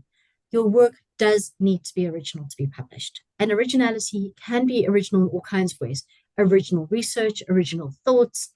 The originality is basically what you need to make sure your work does. And this is something that you can check, and this is something that you do when you write. You make sure you don't plagiarize, you make sure you don't steal people's data, you make sure that it's your own work, all of these kinds of things. And then the data integrity, of course. Making sure that what you saying you've done, you have actually done. So recently, we had a master's student who claimed that they had done 3 focus groups came to us with their dissertation, read their dissertation, the supervisor said to them, you don't have enough data. He said, no problem, I'm going to go away and I'm going to do focus groups. They said, great, but you don't have much time. 4 days later, he came back with his transcripts, okay, of 3 focus groups that he said he had done in London.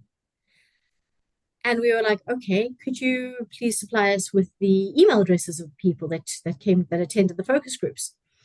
And he said, sure, and promptly supplied a list of Gmail accounts, which when we then checked, did not exist. So this person has now been struck off. They've now been expelled from the university. And so if you're going to claim that you've done something, make sure you've done it. You don't necessarily need huge samples. You don't necessarily need, particularly in qualitative research. And also report faithfully what people have said. Don't twist things. Don't cherry pick. Be careful about reporting exactly what the information and the data tells you, right? As much as you possibly can. So those are some of the ethics, and I think we all know them. I think they're pretty clear. If you look on, let me go back. If you look on pages, on journal pages, they have sections dedicated to ethics and what they consider to be ethical and unethical use of AI, what they consider to be ethical and unethical use of data, all of those kinds of things. So have a look at them. If you go into, at the end of this presentation, I've got a list of resources, and within that, under ethics, you will find a link to a particular journal, and it talks about the different ethics that it goes through. So have a look at it, have a look at the video, and I think that these will be some useful resources for you to have a look at. But basically, you know the stuff, just be careful about it. Okay. Margot, Yes. sorry for interrupting. Can you share the YouTube link in the chat? In the chat, I absolutely can. Wonderful, thank you. Not a Hello. problem. Hello. Yeah, please. Oh, somebody said hello and then disappeared. Yeah, it's God's power that Oh. coming in and out. There we go. So there's the YouTube link. There you go. So you're very welcome. All right, so let's get back into it. I love debating ethics, actually. It's one of my favorite things to do. So if anyone ever wants to have a chat about that, I'm always interested in a bit of an ethical conundrum that goes on. Right. Now, listen, now we're at this point. Great. We have had an idea. We've conceptualized it. We've got a golden thread. We have figured out which journal we're going to go into. We've spent time in our nooks and crannies and other spaces. We've written our paper. We've had somebody read it. We've polished it up. It's now looking gorgeous. Okay, now we get to submit it. And on the submission process, it's going to say to you, write an abstract. Okay. And abstracts, I hold my hand up and I say, are the bane of my existence. I hate them. I hate them, I hate them, I hate them. I hate writing them, I hate reading them, I hate them. But they are a necessary evil in our lives. Okay. And so in writing a good abstract, it is vitally important. You need to write a good abstract because this is the advertisement for your paper. This is the thing that people will read and decide whether they're going to read further. This is also more and more the thing that journal editors are going to read at the point of submission and decide whether to go further or not. To a large degree, because so many journals are receiving so many papers right at the moment, that what they're doing is they're basing their decision of acceptance or not on the abstract. Okay, so this is what you need to do to write a good abstract. You need to describe the background of the context. What is going on in the big picture? Then you need to say very clearly, what is the issue? What is the problematic? What is the intellectual puzzle that you're going to be dealing with? What did your study do to try, what did your study try and do to address that particular issue? How did you do it? What are the methods that you used? And then what did you find? And lastly, what does it all mean? Why should we care? And that goes back into your contribution, and that goes back into how you engage with those debates. And you have to do this in between 150 and 200 words. This is why it's a bane of my existence. Okay. And here, this is something that I constantly think that is vitally important, but it does take practice. And for me, this is often the thing that I write what is the thing I always write last? And it's a thing that I write over and over and over again. And I write it long, and then I get shorter and shorter and shorter until I have it down to the word count. So, and then get somebody else to read this as well. All right. But make sure it is as strong as you possibly can, because this is the advertisement. This is the thing that people will read. This is the way that your work will be indexed. This is the way that your work will be judged, okay, before we get anywhere else. So practice writing abstracts as much as you can and as often as you can. What happens within the publication process is a bit of a black box to most people. All right, because what generally happens in almost all journals is what goes on here. So the first thing that happens is you submit your paper. You submit your paper, you submit your abstract, and it goes to the initial screening by the editor or managing editor or sub-editor. Okay. And what they do is they check it to make sure that it meets the criteria of that particular journal. Is it social science? Is it qualitative? Is it about the particular themes that journal deals with? Is it too long, too short? Whatever the case may be. Okay. Now, you want to pass this. Okay. You want to make sure that you do not get a desk reject, which is a rejection at this point. So make sure your paper is the right length. Make sure you've sent it to the right journal. If it says it should be anonymized, make sure it's anonymized. If it says that it should be referenced in a particular way, reference according to the style of the journal. Do all the things that are necessary so that when the managing editor or the sub-editor, or whoever it might be, gets hold of it, okay, they are looking for reasons to reject it. They are looking for reasons to reject it. Okay. Not because they are cruel, terrible, horrible people, quite the opposite. They're generally very lovely human beings, but because they just faced with so many, okay, that they can't be sitting there trying to fix something up in the beginning. If it's not right to start with, it's rejected. Return to author. Okay. And very, very, very often it's rejected and sent to return to the author without any reason why.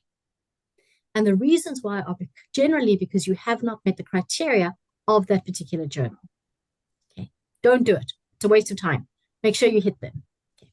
Then, if it gets past that, it goes into, it's accepted, desk review, and it moves from there into the screening. Okay. And it's based on a submissions checklist. Here, the checklist is, it can be based on either a pre-reading of the paper or on the abstract. Very, very often it's on the abstract. Does the abstract speak to the intents of the paper? Does it look like it is original research? Does it look like the methods are, there's veracity to the methods and the data? Does it look like there's a clear argument? So it goes through a desk review process. And generally it's when all the editors with their journal sit down and they have a look at either the papers or they have a look at the abstracts and make a call on these things. Then either it is rejected at that point, okay, and sent back, returned to the author. Here, once again, it is very, very often the case that you do not receive comments, but it is often because for one reason or another, your paper does not meet the needs of that particular journal. All right. If it is accepted, okay, it is accepted and it's sent it's assigned to a particular editor, because most journals have many editors. It's accepted, so it's sent to an editor then sends it out for peer review. Okay. Now, in most cases, it's a double-blind review, which means that the reviewers don't know who you are and you don't know who the reviewer is. And they don't know who you are and you don't know who they are. Nobody knows anybody. Completely anonymous in every respect, okay? And very, very often in journals, they look for two reviewers. After they get the review back, okay, the editors then have a look at the comments by the reviewers and decide what to do, okay?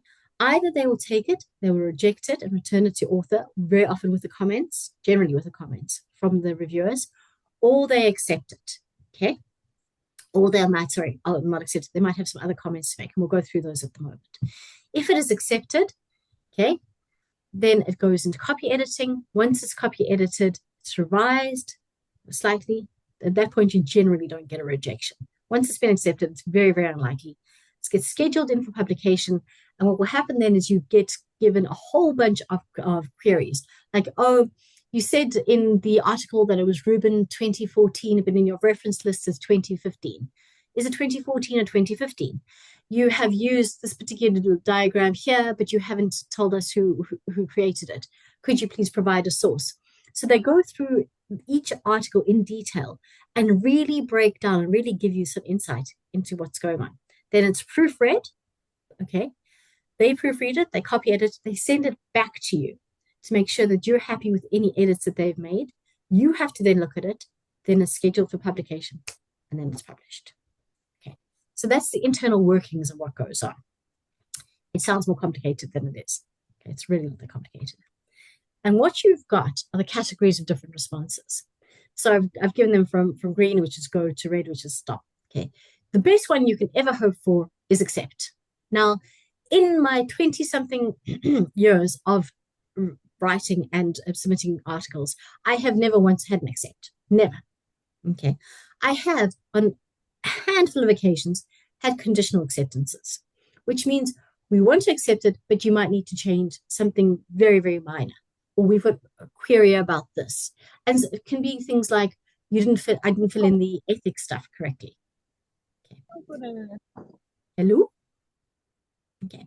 And then you get minor corrections. Minor corrections is good. Minor corrections means they're happy with the argument, they're happy with it, but there's some bits and pieces that you might want to fix up. So you might need to add some stuff to the literature survey, or you might need to clarify something on your methods, or you need to ensure that your abstract and your introduction are clearer.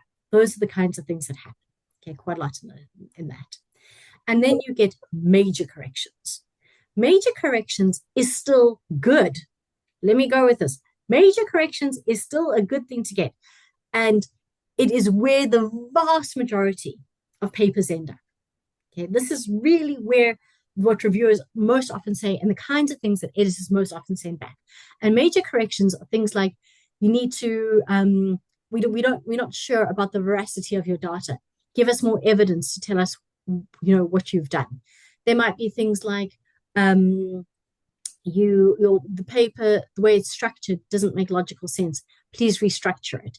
There may be things like, your conceptual debate isn't strong enough.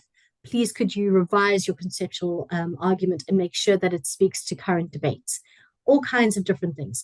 But this is often when you get a really big kind of request for changes to your paper. It is still good. Okay.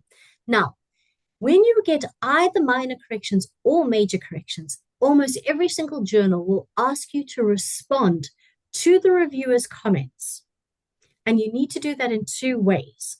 One is you need to submit a track changes version, generally, okay, track changes version of your manuscript with the changes you've made, and a separate document which says how you have addressed all of the different comments by the reviewers.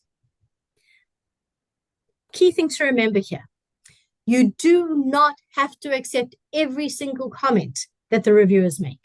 You do not. If they say, for example, as I have had, a reviewer came back to a paper we submitted on density, and they basically said that they did not agree with our comparison to comparative case studies. They thought that they were incomparable and that we should go off and do some more research. And we were like, no, they're completely comparable. Here are the reasons why. We set these out, and we're definitely not going out to do more research because that project has ended. So no.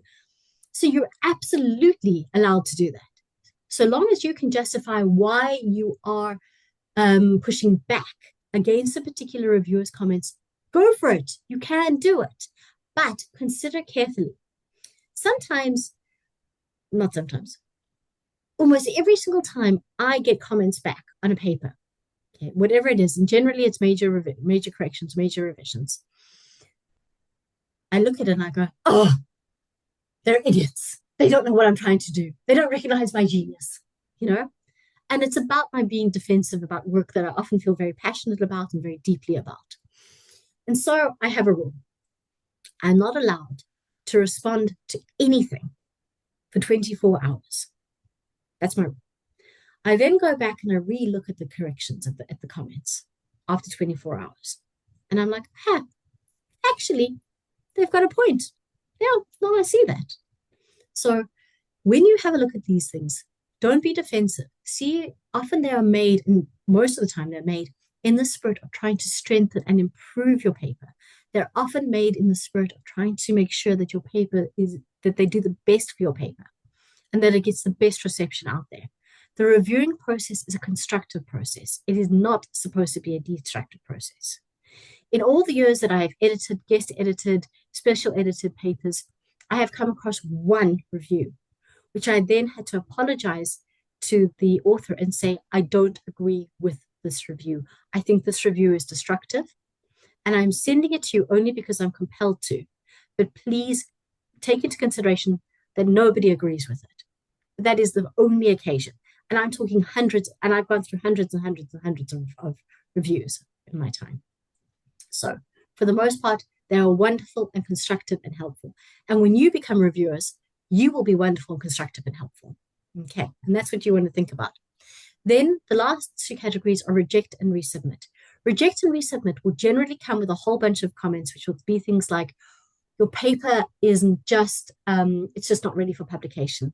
There are things that aren't resolved in it. I mean, I got a paper a little while ago that I reviewed, and the reason I rejected it was simply because it just didn't give me evidence. I thought the idea was good, and there was something there, and I was like, yeah, this is interesting and exciting, but it didn't give me enough evidence to be able. So I said, reject and resubmit. Okay, go back, rethink, come back with it. And then the last category is reject.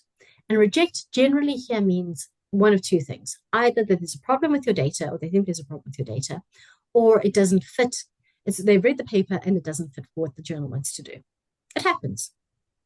You know, so those are the things that can happen. So those are the major categories. Now, if you get anything from reject and resubmit up to accept, you have done well. If you get reject, it probably means that you're in the wrong journal. None of this is a bad thing.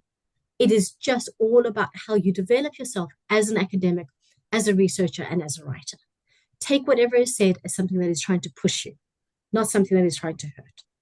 Okay, so do that for a minute.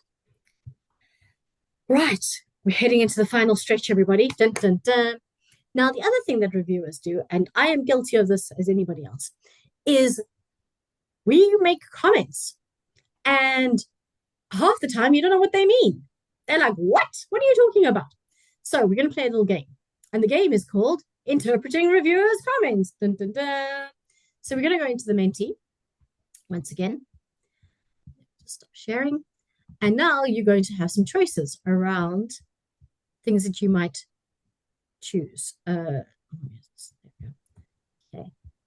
Margot, can we reshare the link to the Menti or the QR so that we go? Absolutely. Give me 1 second. I'll do that. Chance. Thank you. No worries.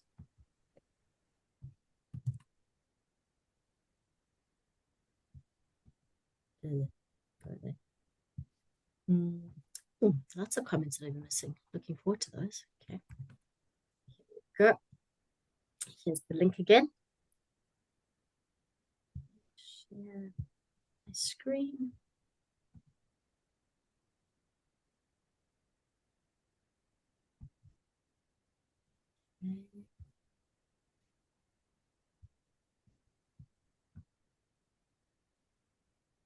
Right. So, got some top tips. Wonderful.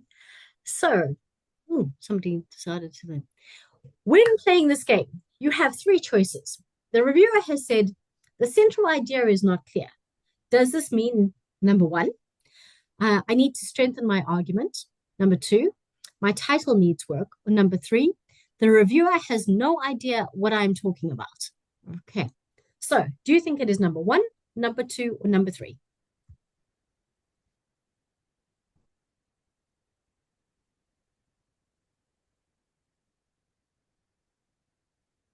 Into voting. Dun, dun, dun. So, all right, won't wait too long. Well, it generally means that you need to strengthen your argument, that what you need is that golden thread. And this, I will tell you now, this is the thing that I've probably said more to people in my years of reviewing, in my years of editing, than anything else. Your central idea is not clear. What is your argument? What is it that you're trying to tell me? What is it that you're trying to say? That's the thing that needs to be made clearer. All right, let's move on to the next one. Okay. What is the large argument? Does that mean A, you need to add more evidence? B, you need to clarify what your contribution is to current debates? Or C, you need to make more arguments? So what is the larger argument? Is it A, B, or C? Let's have a look.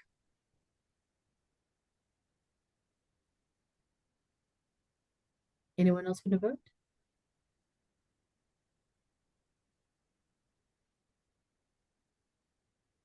No? Good. Absolutely. It is B. You need to clarify what your contribution to current debates is. That's what you really need to do, is to say to the people, look, this is the debate, and this is what I'm talking about. This is how I fit, or where I fit into these particular conversations at the moment. Okay, two more, and then we're done. We'll do some questions. Needs a stronger justification of case study choices. Does that mean A, you need to offer more case studies? B, explain why you chose the cases that you did? Or C, justify why, let's just see, why you used a case study. So, 4 responses. Anyone else want to respond? 5, good. Okay, well, yes, it actually could be B or C. Basically, you would need to justify why you used a case study approach, what that offered to you, and also why you chose those specific case studies. Very, very, very often, it will be like, oh, it's obvious why I chose this case. But no, you have to say, I chose this case because this is what it offered to me. And things like, it was convenient, it was the community I grew up in, it's where I'm working. Those are good reasons. Don't dispute them for a minute. Okay. But also, what are the intellectual reasons? What does this case study offer intellectually? What does it offer to the debate that you're trying to address? And last but not least, what does deepen your argument mean? A, make your argument clearer and add evidence. B, read more theory. Or C, dig more into the data. Anyone else want to have a go?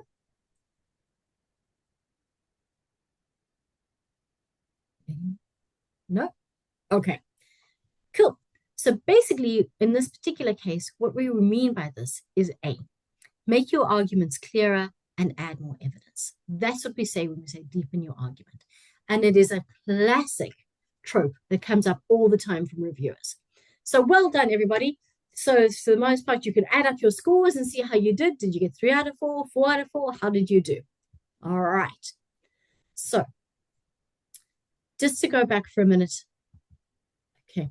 And revise. Can everyone see me? Am I visible? Great. Okay. Yes. So just to tell you once again, when thinking about writing, okay, and publishing, first things first, conceptualize your idea. Think about what it is that you want to argue. Think about what is the debate that you want to have. What is your contribution? Think about the golden thread that's going to run through. Then choose your journal. Be careful about where you choose your journal. Make sure it's the right place for whatever reason that may be. Okay, and there are lots of reasons: metrics, debates, conversations, rejection rates, acceptance rates, all of these different things count. Then think about how you're going to write. Spend some time planning, okay, what you're going to write. Spend some time thinking about the structure. Think about your title. Think about your introduction. Think about your literature review section. Think about your methods. Think about your analysis and section. Think about your conclusions. Assign words to each. Then get writing. Write when and how you can. It is never a good time to write. Writing is like having children. It's never a good time to have children, and it's never a good time to write. Okay? Do both. Write when you can. Don't make excuses. Don't wait for the perfect moment. Don't wait for the time. Just write. Once you've written, polish it up. Make sure it's okay. Make sure you've been ethical. Get somebody else to read it. Get somebody else to have a look at it. Set up a system by which people read each other's work. You've got already made one right here. Use that. Once you've done that, take the responses on board, rewrite. Okay, and this is the other thing you must consider. First drafts are not final drafts, not by a long shot. Things change over time. Submit, write a good abstract, think about what you're writing. And then once you've submitted and you get the responses and reviews back, think about how you're going to take that on board to improve and strengthen your work. And once you have done all of these things, okay, you will no doubt have a wonderful and promising, okay, academic career. You no doubt will publish loads and loads and loads. So I'm going to stop here and say thank you. What we say in Welsh is diolch. What we say in South Africa is nyambonga or donkey. And I'm going to say thank you so much. And let's have some questions. Okay. So let's have a look at the chat. There were loads going on. Thank you. Hello. Hello. Yes. Hi, how are you? God's power, you keep telling me hi. Hello to you too. I'm not sure that was intended. I'm sure. But there's loads in the chat, Margot, that we could start, and then if anyone has a question, they can just unmute themselves, hopefully turn on their cameras. Okay.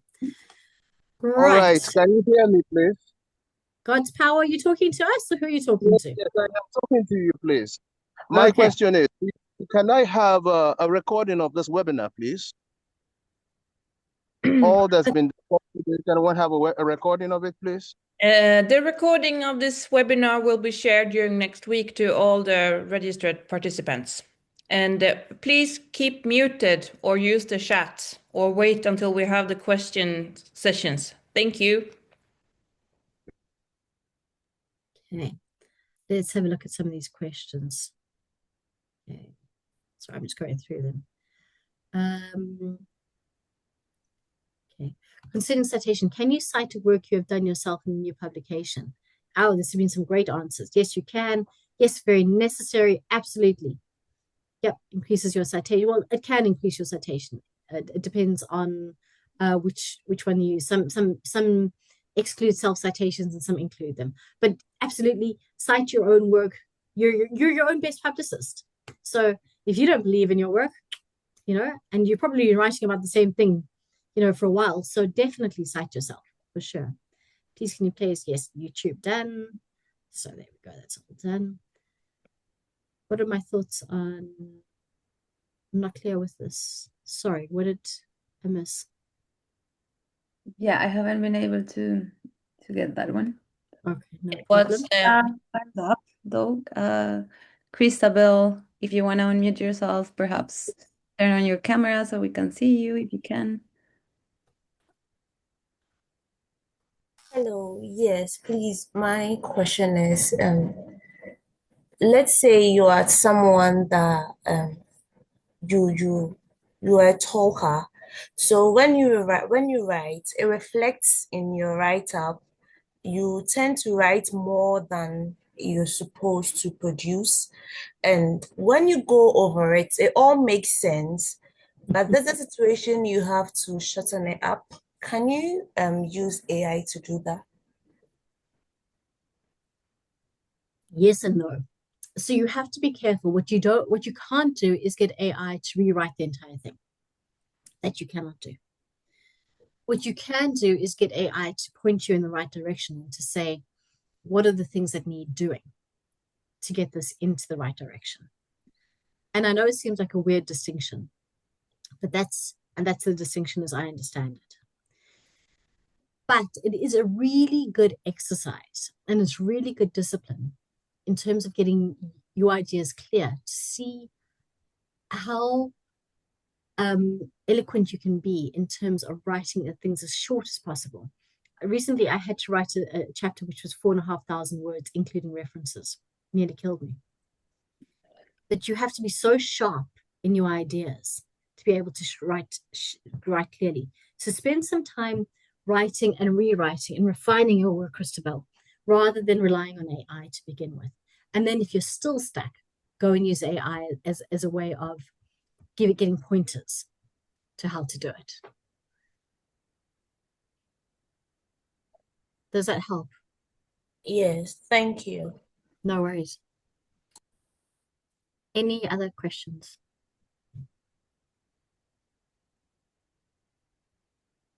Just a comment. The abstract, always the abstract, yeah. So, so I mean, sometimes it's actually difficult to pinpoint what do you put in as the major findings of your paper, because sometimes you might consider 1, 2, 3, 4 points which are very important that you should put across to the reader. But how do you finally pinpoint which is the catching or which is the most important finding that brings relevance to your study? Yeah. Oh, Yvonne, I mean, I agree. Every time I write an abstract, I feel like I'm choosing between my children, saying, who do I love more? And I struggle with this, to be honest with you. I think for me, what I tend to do is I tend to go back to my introduction. I tend to go back to my conclusion. And I think, okay, if somebody were just to read those two things, what would be the most important things that they would get out of it? Or if I'm trying to aim for an international audience, what is the thing that would be most interesting to an international audience, or I think would be most interesting? And I try and do it like that. It's an imperfect science, to be honest with you, Yvonne, and I cannot in any way claim to say that I've cracked it. I really haven't. But it just takes practice. And yeah. And to be fair, I find most abstracts aren't particularly good because they're hard. They're hard to write. So if your abstract isn't wonderful, you're in good company. So, yeah. Great. Sorry. Yeah. Calvin had his hand up, so we can. Calvin, if you wanna come in, there you go. You can see. Yeah, good afternoon. My name is Calvin. I'm a VREF NextGen scholar from Ghana. So my question relates to the use of AI in academic writing, where I've had this issue, I think for a little over a year now, where I write a piece. So I'm mostly a research assistant working on several processes at the university, and they give me certain sections to write on. And I write it myself without the use of AI.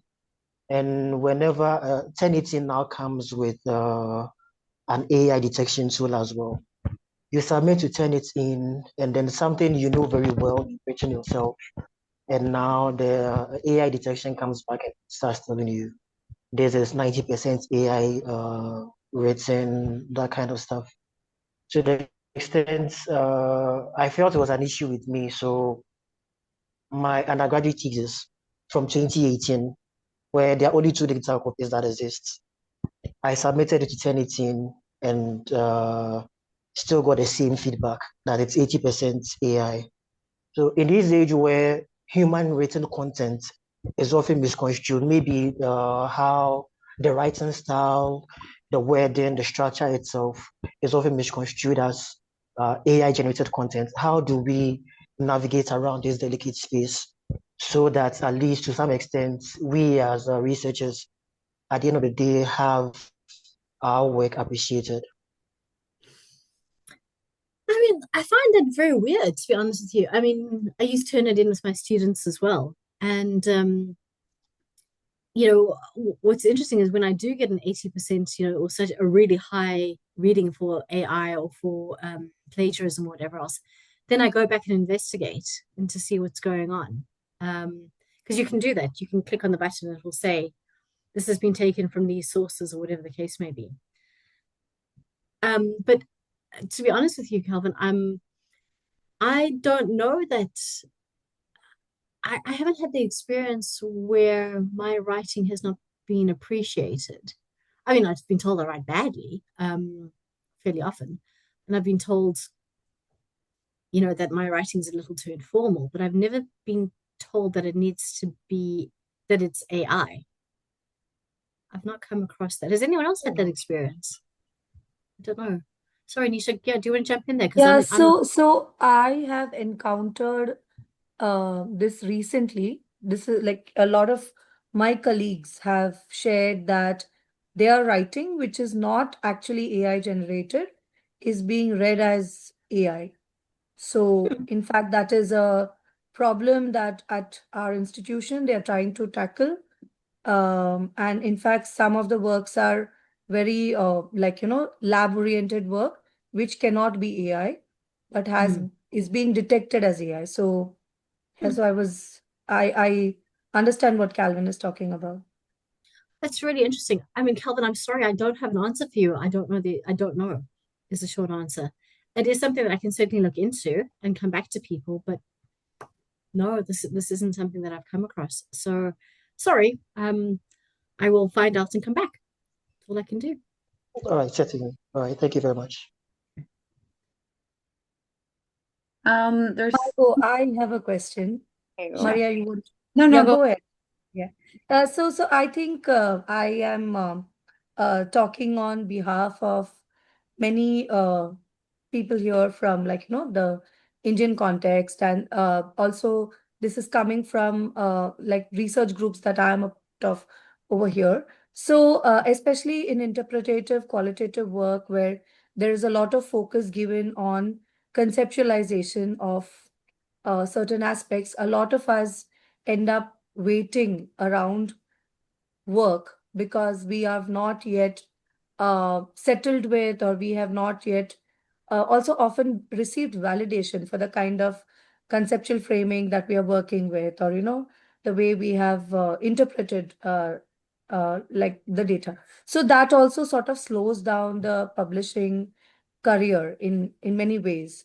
So do you have any suggestions or any tips? And also I think it also leads to a lot of confidence issues where we wait for a supervisor or some senior scholar to look at our work and give us feedback. And I think this is something very common amongst our early career scholar group. Yeah. So any tips you have for that?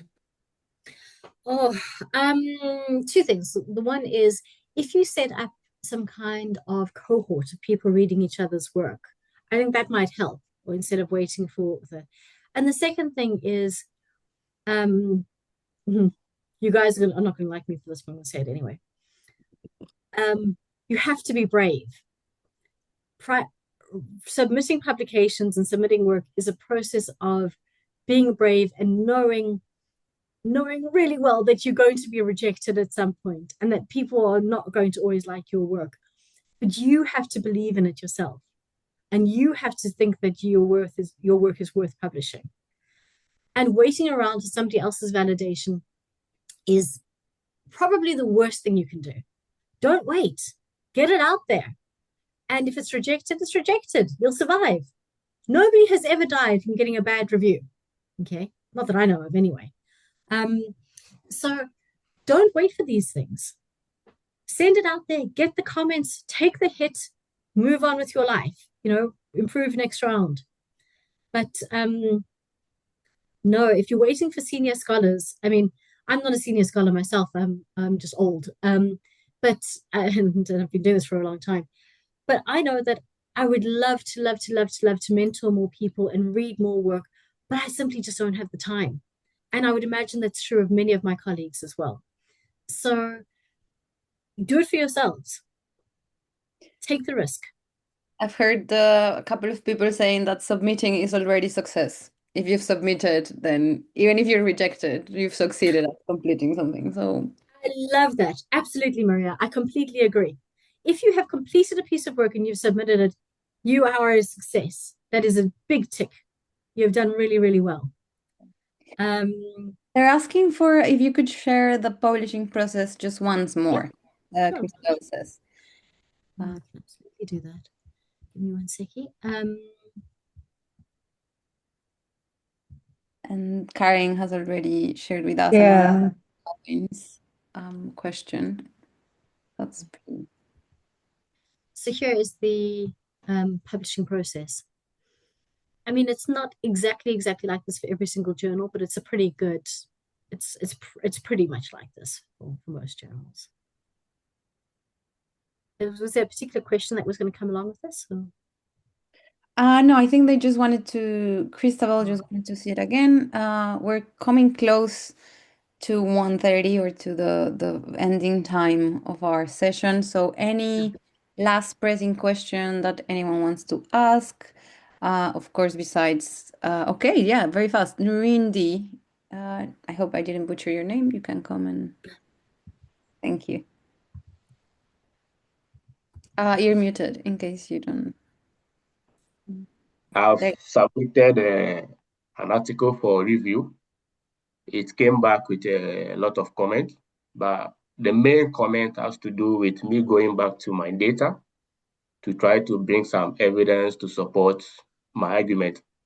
But the issue is I didn't actually collect data regarding the issue the reviewer is talking about. So with that one, how do I go about it? So, okay, so where did you get the data from? Come again? Where did you get the data from? If you didn't collect it, where was the data from?